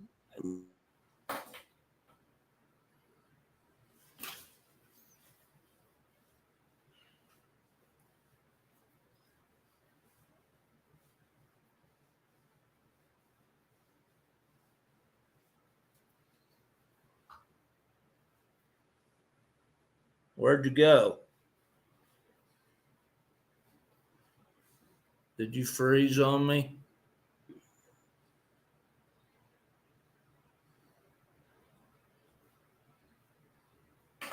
Uh-oh.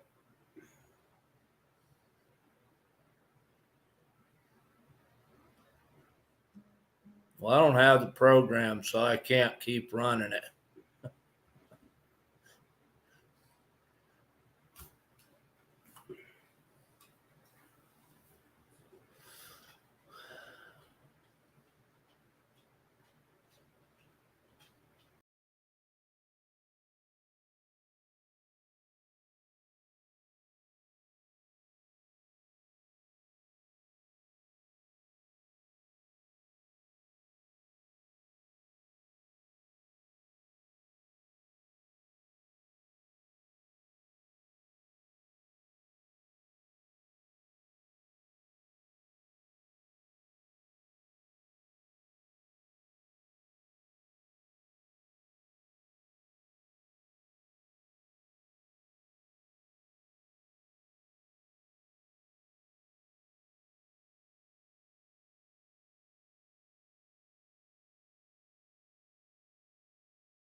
So am I back?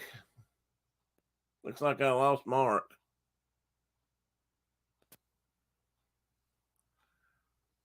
I'm back. Power went off and it came back on, but everything died in the meantime. So I'm thinking I lost Mark, I think.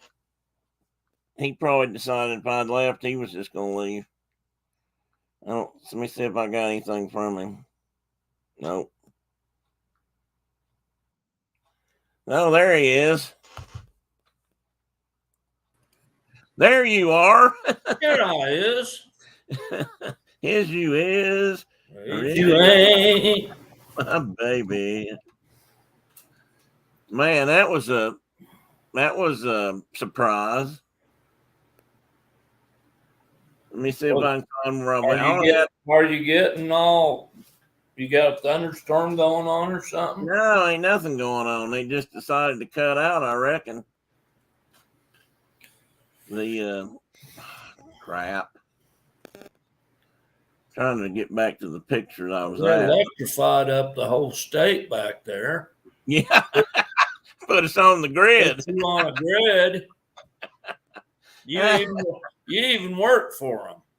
Yeah, I did. I truly did. Well, it took me back to the beginning. All right, you guys bear with me. I'm going to turn it back on, but I'll have to run it forward here. Get it? Bear with him. Yeah, get it? Ta-dun-dun. I need a rim shot. Okay, let me see here. We had just got past water bears. Yeah, we were in the second picture of water bears. Oh no, we were starting beyond them. Well, we were. I had this. Oh, you got me even more pictures of them. Well, because I couldn't. I mean, they're just so lovable. I couldn't resist. I really like this one up here in this top picture. That's a really good shot. And the bottom one, I mean, he's swimming. Well, some of them look like they got legs on the top and the bottom, and some of them just have legs on the bottom. Yeah, well, I'm not sure about that. Go back one. Look at that one at the bottom there. Well, this one's laying. It's laying on it. It's been shot by a small hunter. Yeah. Little bitty hunter. It's laying on its side. The hunters are about 5 millimeters tall. Yeah, I get it. They got little bitty bows. I don't know what they use for arrowheads, but I thought we were talking about fifth wheels. We will, Mike. We're going to go to fifth wheels. I thought we were talking about fifth wheels. Well, this was my last photo. This one napping in the berries here. That's some kind of lichen. Ain't it cute? Yeah, isn't that cute? Look at, I didn't know lichen had berries. Look at that. When you get something magnified to that level, it's just amazing what you'll see. Oh, look there, Diana, or if you're still on here, let me look at that wrinkly skin. He's just like a puppy. Cute and everything. Like here's the pictures I'm using. Like a little Sharpay. Like a little Sharpay. Here's the backgrounds I'm using. These are all sunrise photos with somebody drinking coffee. And this one, I really like this one, honestly. And then that one, because it's got pastry on it and coffee. Actually, that kind of looks like a cappuccino or something, but it's still got coffee in it. So, okay, that was all the slides I had. I was that close to being done. Oh, man. But aren't those some marvelous critters, folks? Marvelous. And it's amazing what, I mean, and there's more. I mean, I just started looking and found, they're just, when these things popped up in Mark's yard, I just had to look up some other ones. And of course, I knew about cicadas and had figured those out kind of. Well, we've had great, big, giant, enormous hatches of, not right here at the house, but in Wyoming, we've had huge hatches of Mormon crickets in the last couple years. Do they look anything like these guys? No, they're a big katydid. Oh, that's right. But, You said I they mean, were. they're pretty gross looking, Let me look one up here. and yeah, they're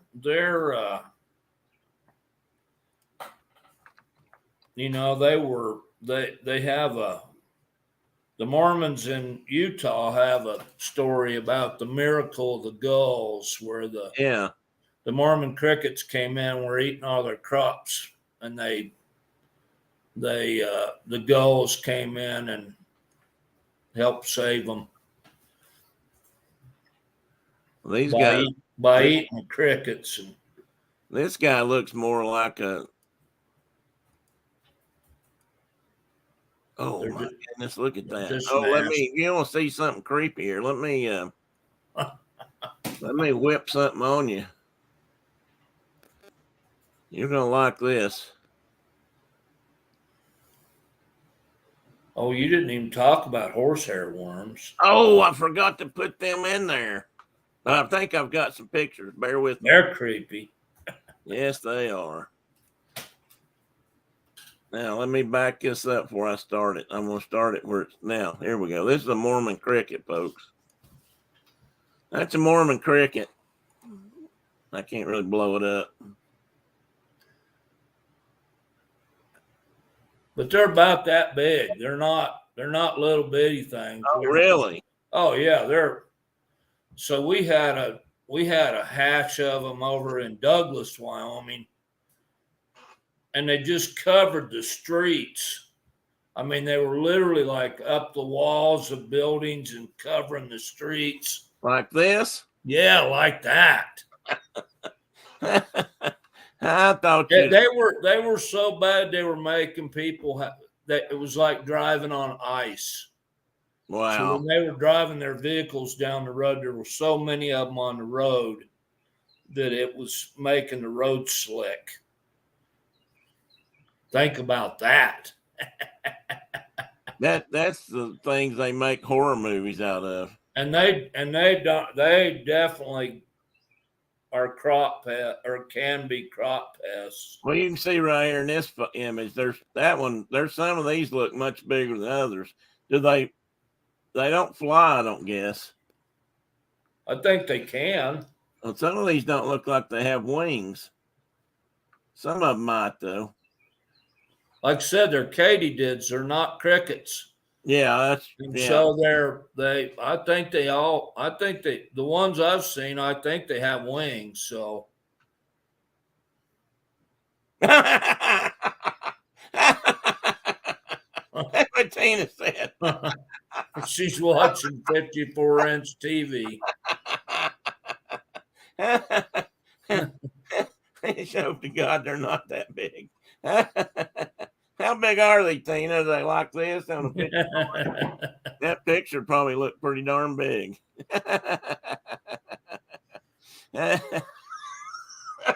They are nasty though. They are nasty. Because you never see just one of them. They're like a gazillion of them.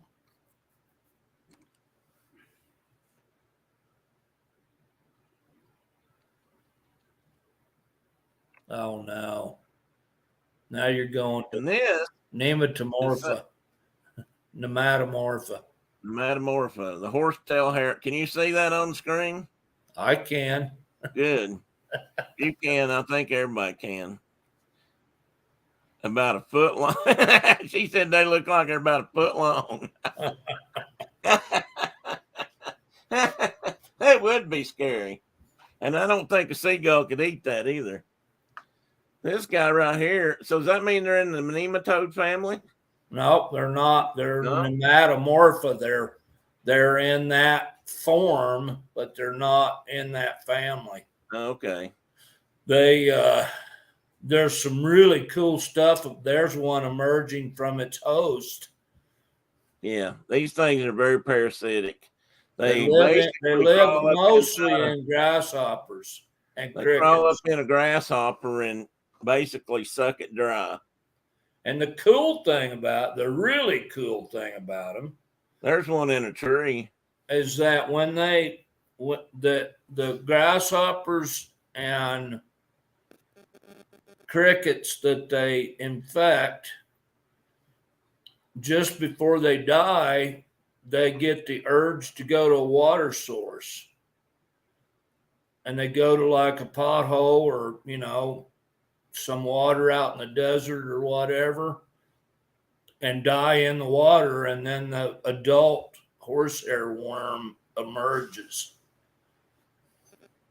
And you showed me, we found the Now, picture. how about that? Like, you shall go to the water hole. Yeah, and you shall die there, and I shall emerge from your rectal area. I think I can say rectal area on here. I don't know if I change. You guys watch. I don't know if I can change images here and not lose you guys or not. Okay, well, you're going back to water bears. No, I know, but that's just because it was backing up on the screen. Let me.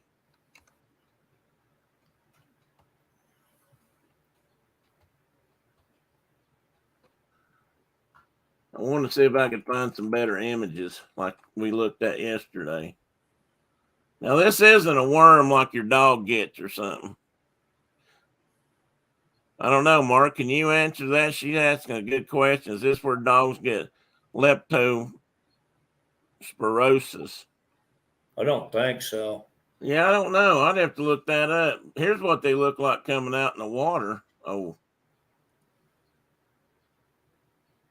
I'm not going to. Where am I at there? Colorado State Extension. Well, then that picture ought to be available to anybody. There's a horsehair worm. Yeah, they're all, but I can't magnify them. Well, you can see them, but they just look like a hair out of a horse's tail in a puddle of water until they start wiggling.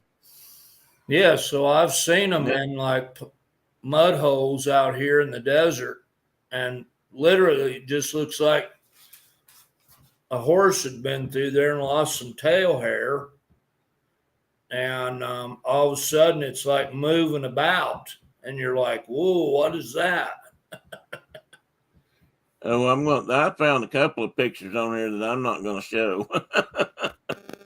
I think I'd lose all my. Oh, wow, there's its mouth organs.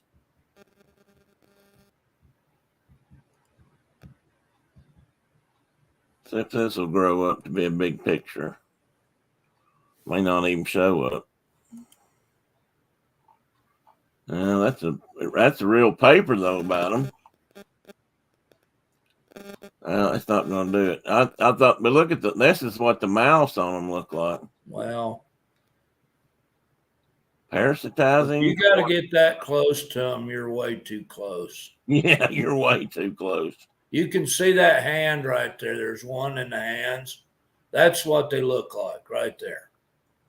That could be your hands. It's not, because I never picked one of them up. But I'll tell you something, folks. But that's but they're big. They're like that long. If Mark won't pick it up, I ain't picking it up because I've seen him pick up some things.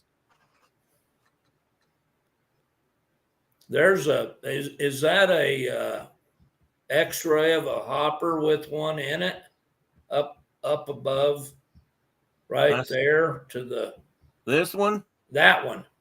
I don't know if I don't think it's an X-ray, but it's just a photo. It's just lighted different. Yeah, it's backlit. Yeah. There might be. I saw one. I thought I saw one yesterday that was X-ray though, where you could see it doing its thing inside. It's just so gross. I don't know if I don't know how much more I can even talk about them. Evidently, they get up in praying mantis. Yeah. I'll be darned. So here is one. Oh yeah, that's not right. No, that's not right at all. Now, cats eat praying mantis. I wonder if they could get these things. I wonder if they would do any harm to an animal if they ate them. I'm going to hope not, but I don't know, Mark. Do you know anything about the range on these critters? Well, we have them here in Wyoming. I don't know where. I think they probably live globally. They probably do.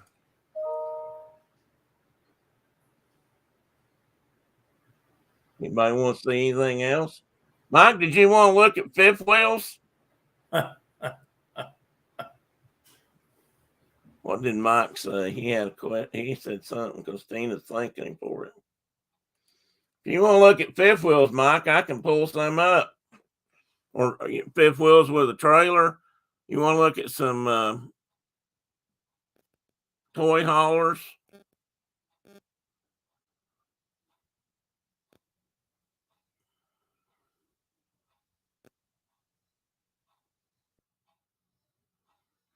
I'm going to look that up, Tina, if I can. I don't know if I can spell it. Leptospirosis is a bacterial disease that affects humans and animals caused by bacteria of the genus Leptospira.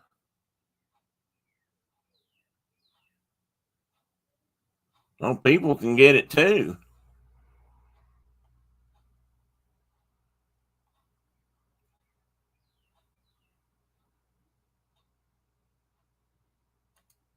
Let's see if I can find out where it comes from. Water or soil contaminated by animal urine in your nose, your mouth, your eyes, or a break in your skin. Leptospirosis can cause flu-like symptoms and can worsen. No, I don't think it is. I thought maybe the bacteria was something that came off those critters, but I don't think they've got anything to do with it. Huh. But 1 million people a year can get it, they think, and 60,000 die from it.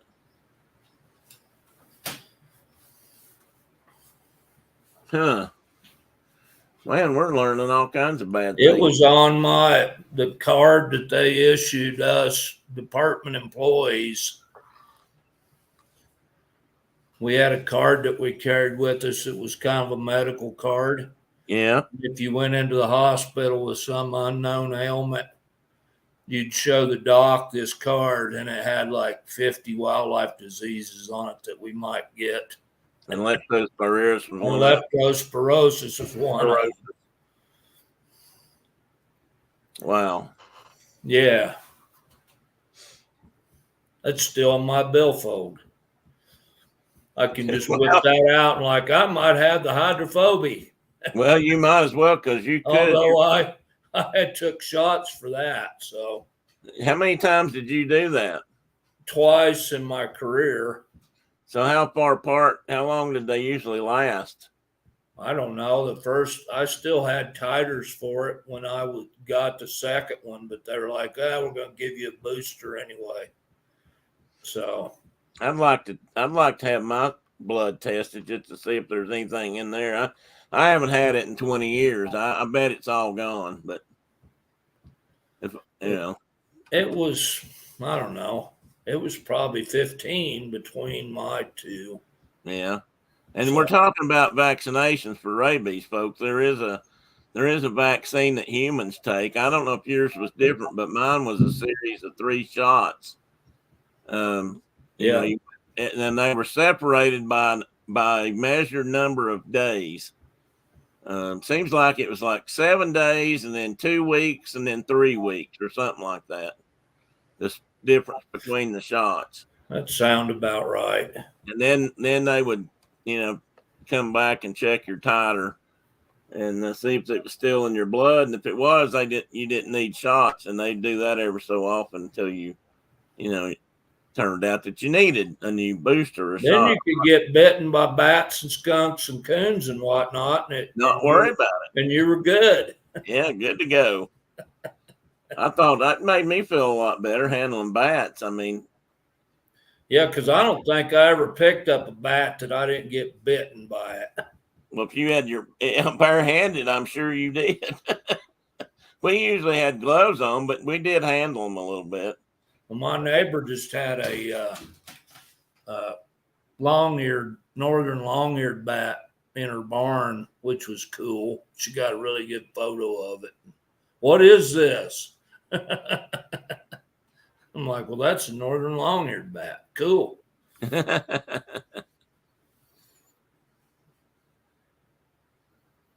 Tina, why do I have? No, there it is. Did we lose? No, there's Mike. Mike, you want to see it? I don't see Diana. You want to see a horse trailer or a toy hauler while we're on here? I'd feel much happier about getting bit by a bat. Why do you have that Northwest Coast ending deal up there? Because I liked it on my Oh, that's your background. I got it. Yeah, it's just the background. I liked it better. That's just cool. Yeah. I've got a couple of them. One of them's got, I think, more ravens on it, and they've got a couple up in the top here, but I don't know, I like this one, so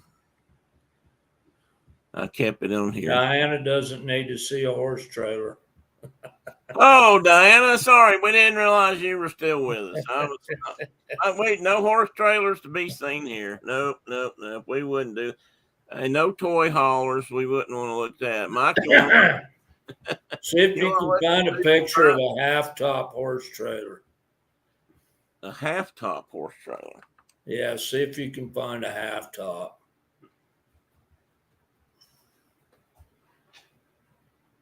Click on that puppy. Like that? Oh, that's a horse trailer. Can't make that any bigger. We went to the, right there. We went to the high school finals rodeo when it was in Rock Springs, and they had a bunch of trailer dealers there, and we asked them if they had any of these, because this is just what you just jump your horse in, saddled, and you go and work cows. And they're like, we don't even make those. They made the big living quarter ones, but not these kind of trailers. And that's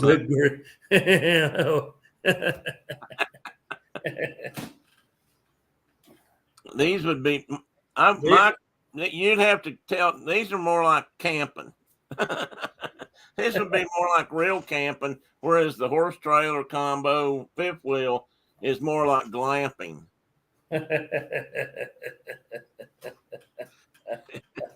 This is more roughing it. You could just throw down, look in the back of this thing, Mike. You could just throw down a bunch of hay up in there in the front and close these doors off, and you'd have a whole bedding area up there. Then you could have a cooking area back here, and your four-wheelers could roll in here, or your Harley, or your horses.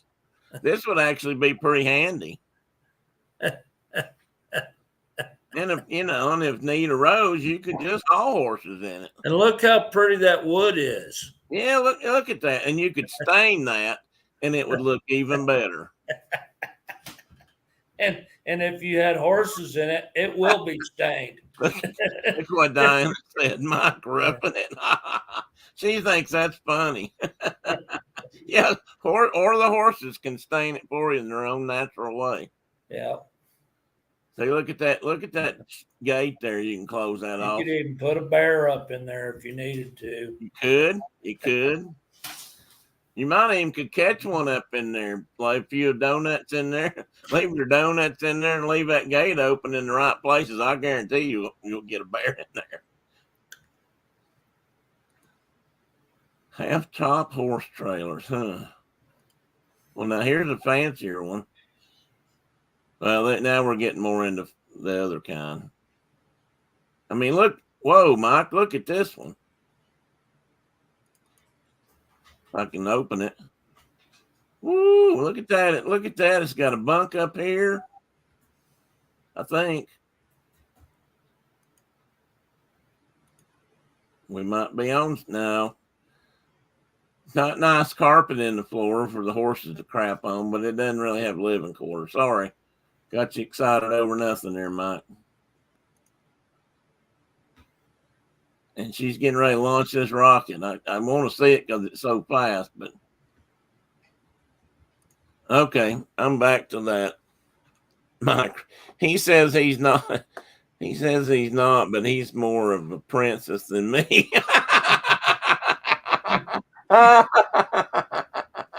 Mike, I don't think I'd let her told that one. I mean, you should have cut your power off real quick there. Of course, I could have not posted it and let everybody on the world see it on the internet. Why are we looking at ourselves? Oh, sorry, guys, because I'm still presenting and didn't remember. Should go off any second now. Yeah, just remember that's about a foot long on Tina's TV screen. Okay, come on, go off while you're still on. I ended it, I swear I did.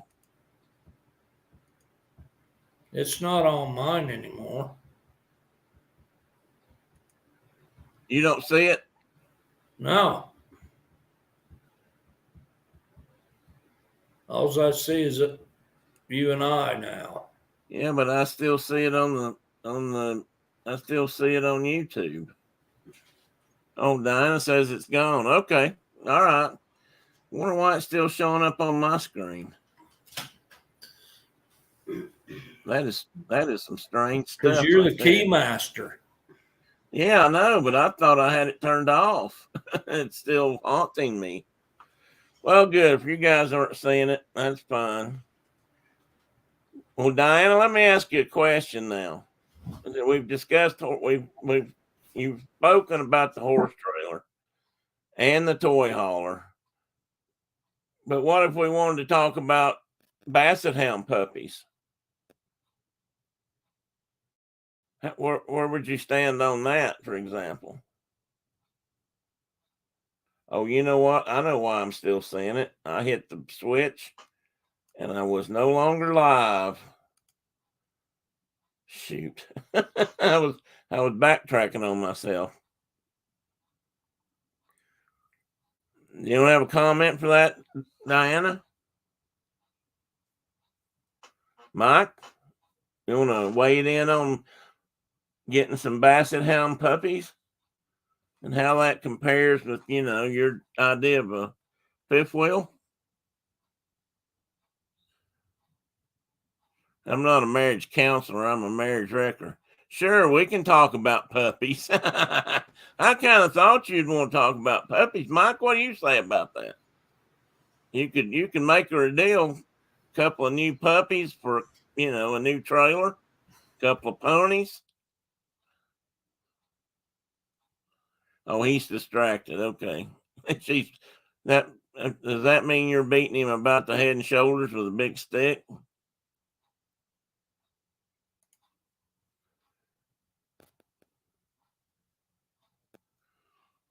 Don't play that one, Paul. It makes me cry.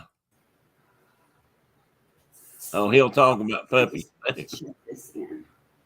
I hear Shauna.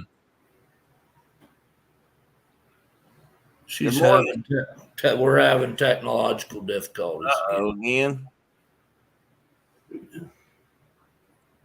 And so she said she was going to go mow. Oh. Go mow.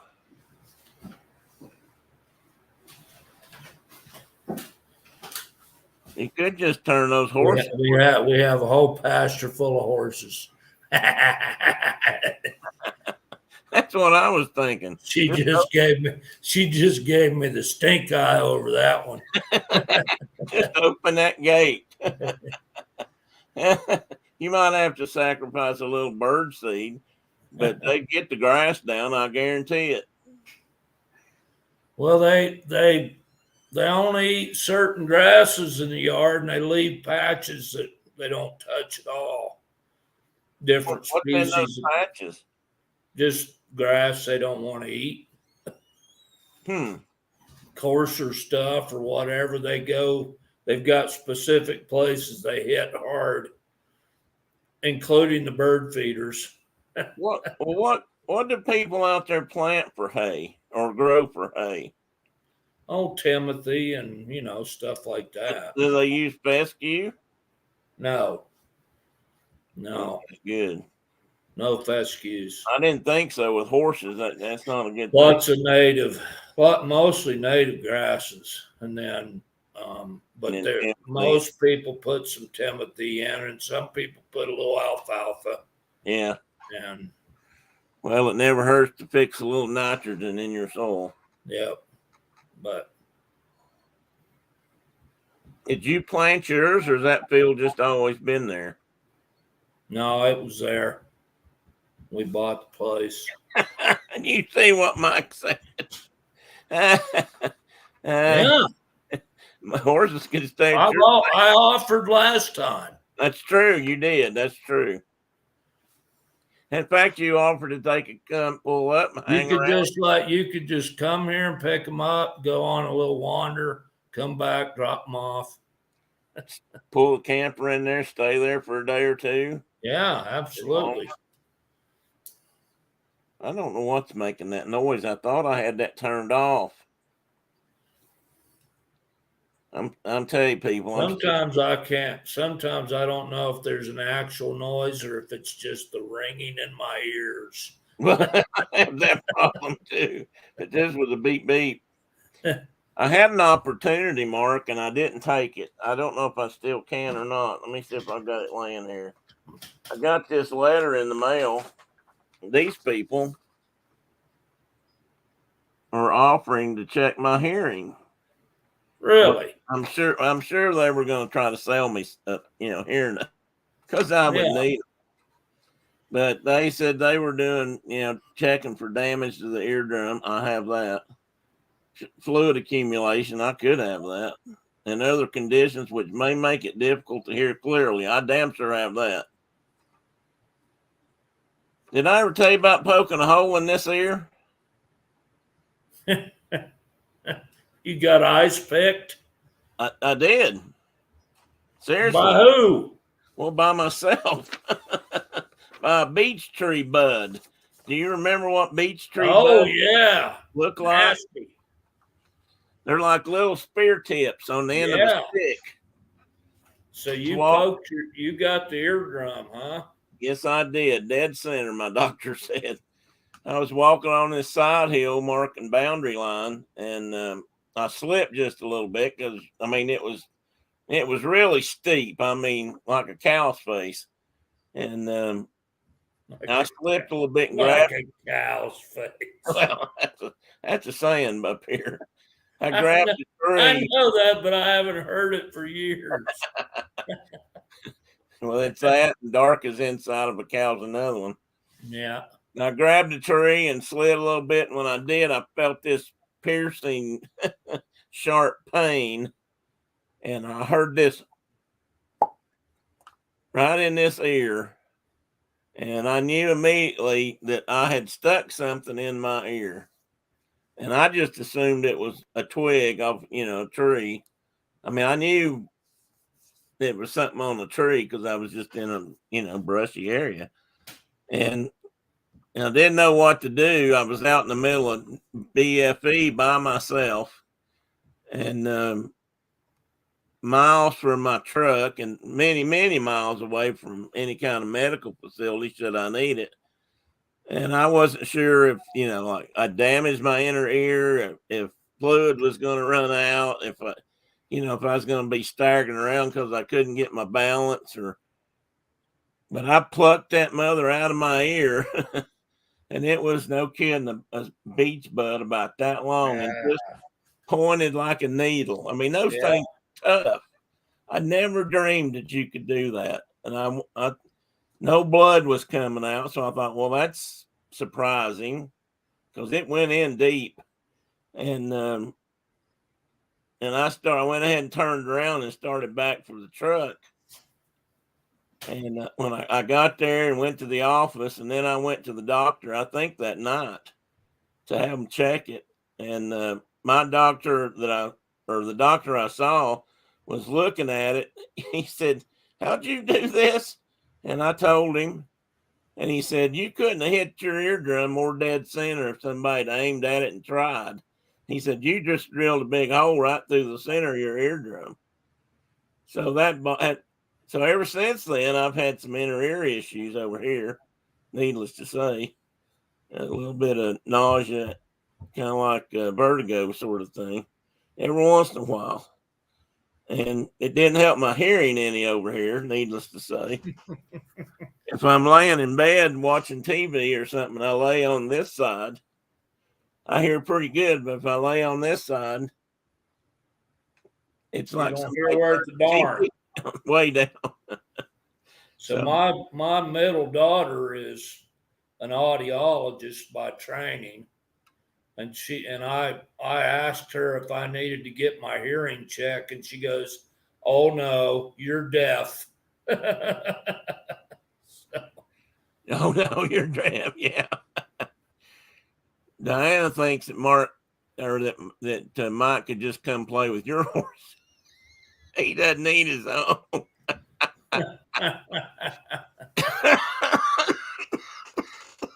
Well, I got an extra saddle. Yeah, it does, Diana. It sucks. And Mike's been watching YouTube videos about boondocking. Yeah, boondocking's a real thing out there. In fact, there's a whole world of boondocking out now on Forest Service land, and probably BLM land, and public areas where you can pull up and spend a night or two for free. You don't have any kind of facilities, but you can stay there. When the COVID thing was going on and people were turning into nomads, that's how a lot of them did it.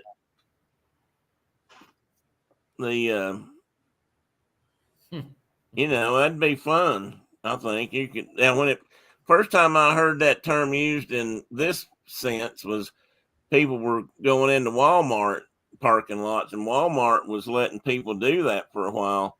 I don't know if they still do or not, but if you could pull a camper in there overnight and spend the night out the far end of the Walmart parking lot, and they wouldn't run you off because probably everybody that stopped there would spend a couple of days, or a couple of dollars at least.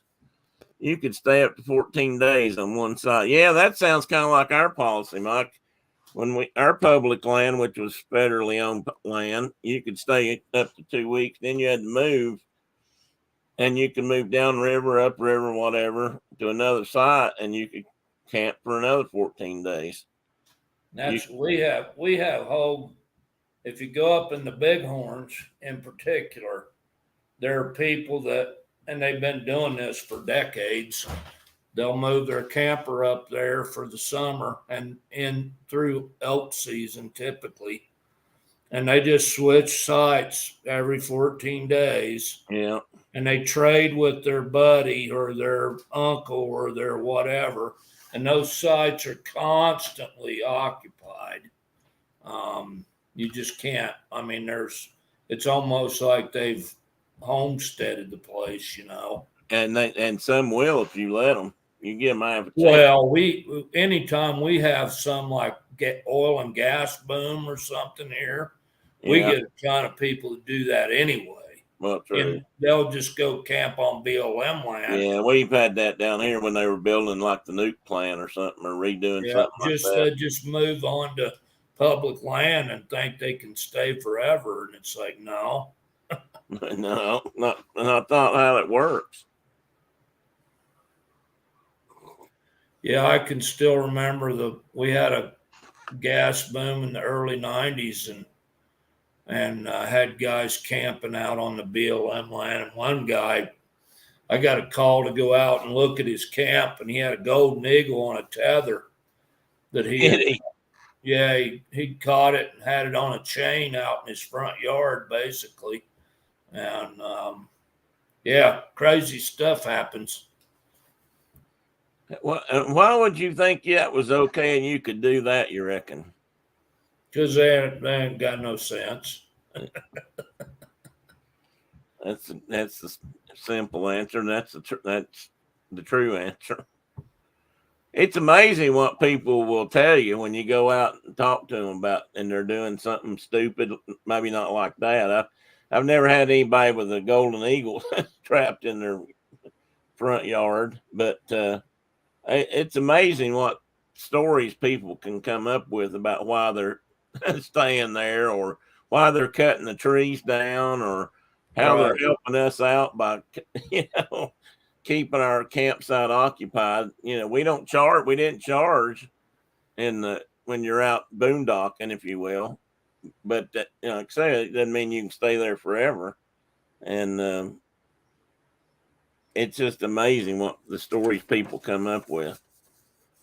And half the time, it's just like, and Mark knows this, and maybe everybody does, but around here, somebody else, the answer you'll get is, well, I talked to my uncle about that, and he said it was okay. Well, who's your uncle? Well, he's so and so. I said, does he work? Does he?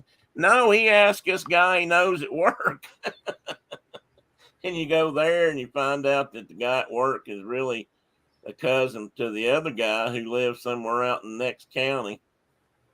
It's amazing what comes up. Walmart, not going to Walmart for groceries either. Diana's Diana, I kind of appreciate that. We don't go to Walmart much either anymore. I hadn't been in a Walmart in years, actually.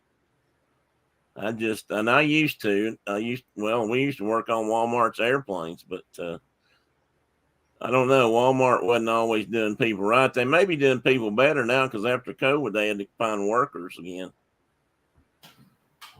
A lot of people are having to pay a lot better money now than they were a few years ago. That's probably another part of where inflation's coming from, but it's reality. At least some of those people are making a living wage now, or were anyway. What a stupid ass to do that to a poor bird. Yeah, well, yeah. Not only is it a poor bird, it's a highly protected bird. Preferably, if we stay at the site, we have 50 because I don't think our trailer will have solar power just yet. When we get one, we'll see, I guess. I would recommend solar panels if you can, put them on there. Some are coming with them now. And a lot of these boondocking people, they're running solar panels. They either set them out. Somebody makes a rig where you can just set them out on the ground, and they're on a little frame, and they're portable, and you can move them around and keep them in the sun all day. Or some of them have, panels on top. I hadn't seen. We see the craziest things anymore. I mean, people with satellite dishes on their rigs, and you go up there and it's like, why didn't you just stay at your house? I mean, they literally bring like town with them.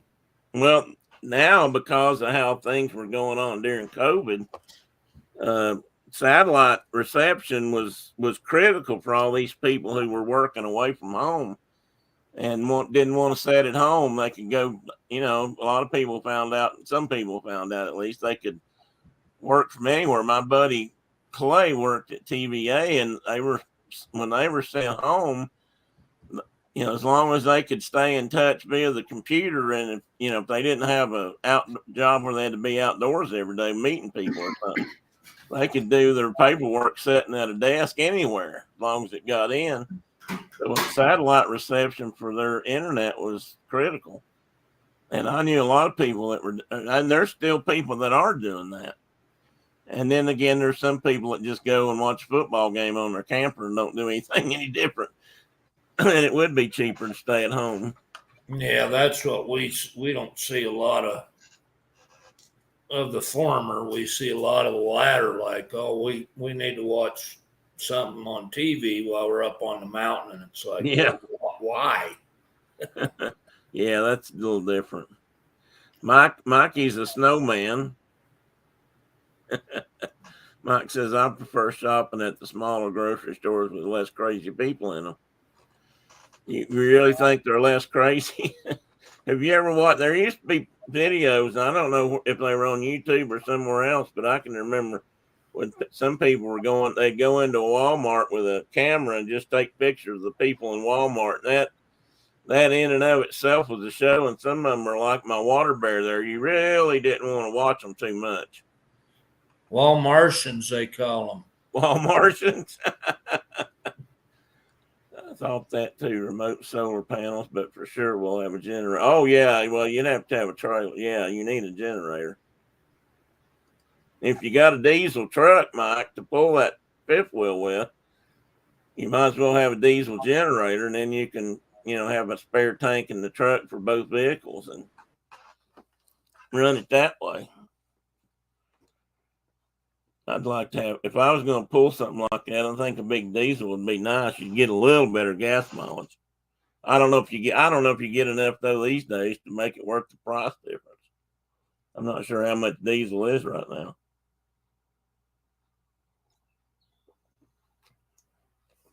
Diana says, don't need no TV. Mike, you might want to get in line, buddy, about things you want and don't want on this camper, because so far you ain't getting no TV, you ain't getting no horses, and you ain't getting no Harley. You might want to see just what you are getting.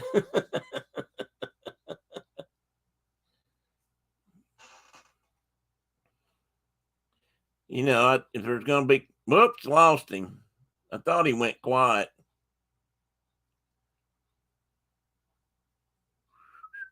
I guess it's about time to go anyway. We'll see if he comes back. Oh, yes, it is. Past time. We can have air conditioning and a puppy. Yeah, you can. There you go. He asked Diana, what more does he need? Aw, isn't that sweet? There you are. Oh, there you are. I wondered why you went quiet. I disappeared it again. You disappeared it, and then you popped right back on. Yeah, I don't know why. Diana did could have an air conditioner and a puppy. How about a little pony, colt that Mike can take down to marks and train and grow up and learn to ride. Oh, now they're ganging up on us, Mike.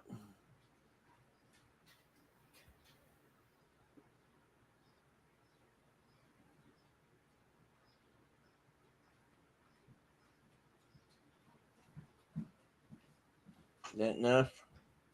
That enough? Speaking of puppies, hi there, Penny. Hi, Penny. Hi, Penny. Look at her. She's growing. Only a puppy. Growing up. My goodness, she is getting out. What's she weigh now? Just over 10 pounds. That's the problem with pups. They grow up too damn fast. Just over 10. Oh, now we're going to get some growling. Who'd she grab, Hank? No, our old female dog. She wants to be her buddy so bad. And the old female dog don't want to have nothing to do with her. Yeah, ain't gonna put up with no foolish pup stuff. No pups around me. So no. She's too smart for that. Well, what do you got planned for the rest of your day? Me? Yeah. I don't know. Choring something, I'm sure. Hey, I was going to ask you a question when we were talking about mole crickets. Do you ever remember as a kid going out in the yard and taking what is that grass called? The plantain, had the long shafts and the bud on seed head on the top, plantains or plantains. Oh, yeah. Taking that stem and looking around in the yard for a hole, just like what we're talking about. And you fish, we used to call it fishing in the yard. And you take that stem and you run it down that hole until you bump something. And then a lot of times that what was down there would grab a hold of that stem and you could pull them out of the hole real quick. And that was either a grampus larva or it was something like this, like your cricket. I've wondered if that's not what we were pulling out of the ground, because they were kind of ugly and nasty looking. And I mean, so when you said grampus, We When called you them see camel worms. huh? Somebody I knew said they were camel worms or camel. I don't know where they got that, but So there's a critter called a camel spider. yeah, but Which, that's in the Middle East, isn't it? no, I mean we got tons of them here in the Oh, West. I okay. assume that they're a sulfugid is the name of the critter. That'd be another cool one to bring up. They got a great big, and they can bite the snot out of you. They're not spiders at all, but they are arachnids. Huh. Anyway, they're more related to scorpions. Some people call them wind scorpions, I think. Sulfugid, camel spider, and we have lots of them out here. Is it the same thing they've got in the Middle East? Well, it's the same Very genus of same critter, thing. I think. Because I've heard stories about those in the Middle East, and Yeah, the ones over there are great big, like that big. But we get them that are maybe an inch and a half long. I've heard several people comment on chasing them down with their service weapon to try to shoot them and get rid of them. I can remember, like the people at the office occasionally would come running in to my office from the shop and say, "Get your butt out here. There's something out here. We don't know what it is." And it'd be one of those. Mike, how old are your Bassets? He said they just had their female neutered. I don't think they've got a new one. Well, he says female, and then he says he's. Yeah, so that's got to be a male. Yeah, well, yeah, neutered. That's right.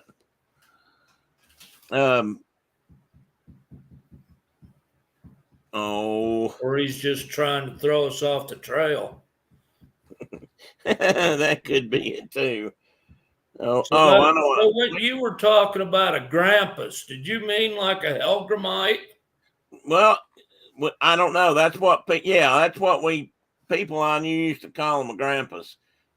Well, they're a big aquatic. They're aquatic. That's right. See, I learned later that couldn't have been it because we used to seine those up every once in a while when we were. Yeah, and we used them for fish bait. Oh, we did too. The adults were that big Dobson fly with the big cross viscera.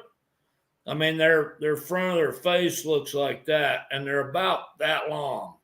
Yeah, I can remember sitting on an old Chucky at night with the lantern going, catfishing, and those things come flying in.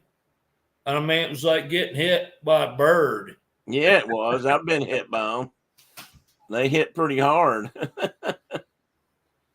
Mike says, "Laugh out loud, the male, not the female." And that's the male that the guy carries. I went outside the office one day at work, and I, look around, seeing things.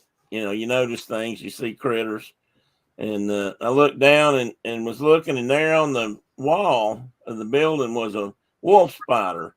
Oh, I don't know, her body might have been into my joint of my finger there, probably not quite. But what was cool about it was I realized she was absolutely covered with little baby spiders. Oh, cool. I mean, covered. She was packing them around. She's packing them around, which some do. Yep. And I thought it was really cool as hell. And I was showing people, and I'll be damned if I didn't show somebody and they came out there and stomped them with their foot, killed the whole mess of them. They weren't going to. I said, "Why'd you do that? I didn't bring you out here to kill them." And it just really ticked me off. Well, that Dad would have done that. Yeah, I know. Scared to death of them.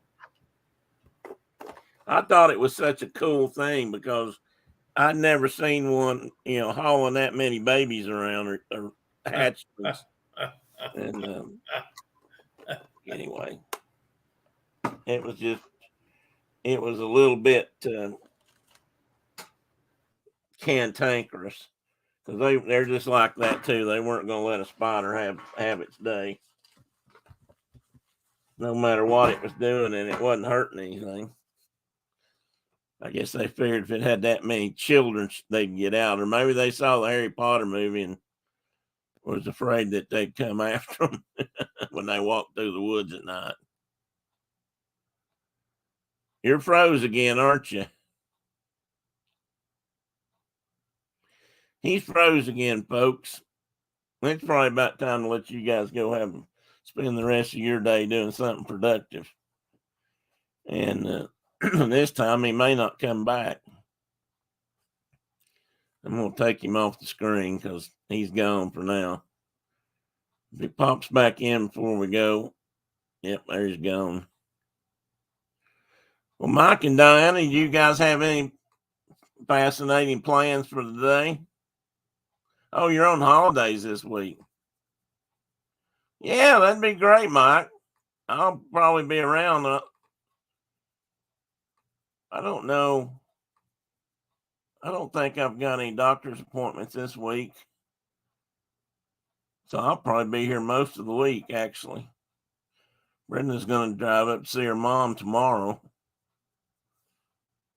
And I ought to go with her. I need to go up there and pick up some stuff. But yeah, just let me know, Mike, and we'll do that. No plans, just relax. That's a good thing to do, Diana. Ain't nothing wrong with relaxing. If you're good at it, know how to do it, by all means. Problem is, a lot of people I know say that, and then they don't really do it. They find things to do, or they find things to keep them busy, because when they're relaxing, they feel like, they're wasting time. And I've been like that at times in my life.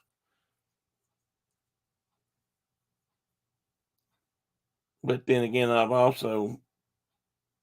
kind of learned better now. I can relax with the best of them.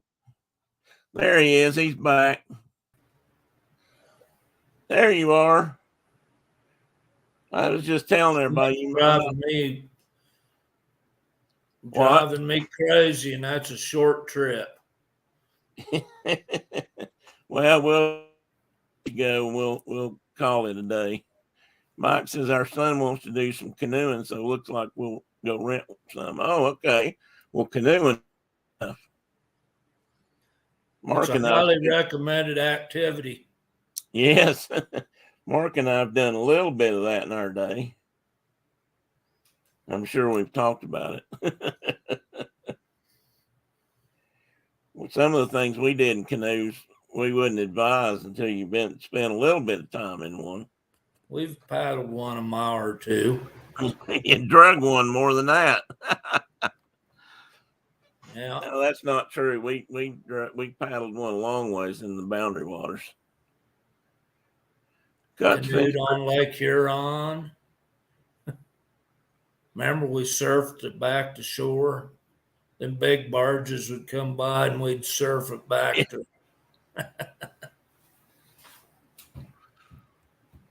I'll tell you something else that's fun. When we were in the Boundary Waters, we hooked our canoes together and built a sail out of ponchos, I recall, and just sailed right down a couple of big long lakes.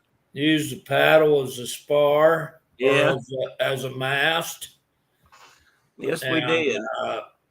One of us held a corner, and the other one held a corner. And then Dad was steering from behind with the canoe paddle just as a rudder. And if we needed to, one of us would ease up, and the other one would pull on the corner they had a hold of to keep it in the wind. Remember, we passed those Boy Scouts. Yeah, yeah, we did. and they said, "Oh gosh, we wish we'd have thought of that." Yeah, that was some fun there, and the way to do it. All right, guys, I'm gonna let everybody go have some more fun. I'm about talked out, so I need to drink something from my throat, probably, maybe. And well, buddy, you take care and holler at me. I'll see you talk to you in the near future. Yep. And, Sorry I kept blanking out. nah, Folks. no problem. Phil might have been here today, but he was busy. Ain't nothing I could do about it. So No, I know that. Oh, I was just glad you made it at all. we're just having some kind of weird issues today. But anyway, You'll have days like that. All right, everybody. I'm going to say goodbye and not howdy. Happy trails to everybody. I'll steal that from Roy Rogers. And just watch your top knot and take care out there. I got the saddle ready for you, Mike. Come on down, Mike. We'll see you. See you later, buddy. See you guys.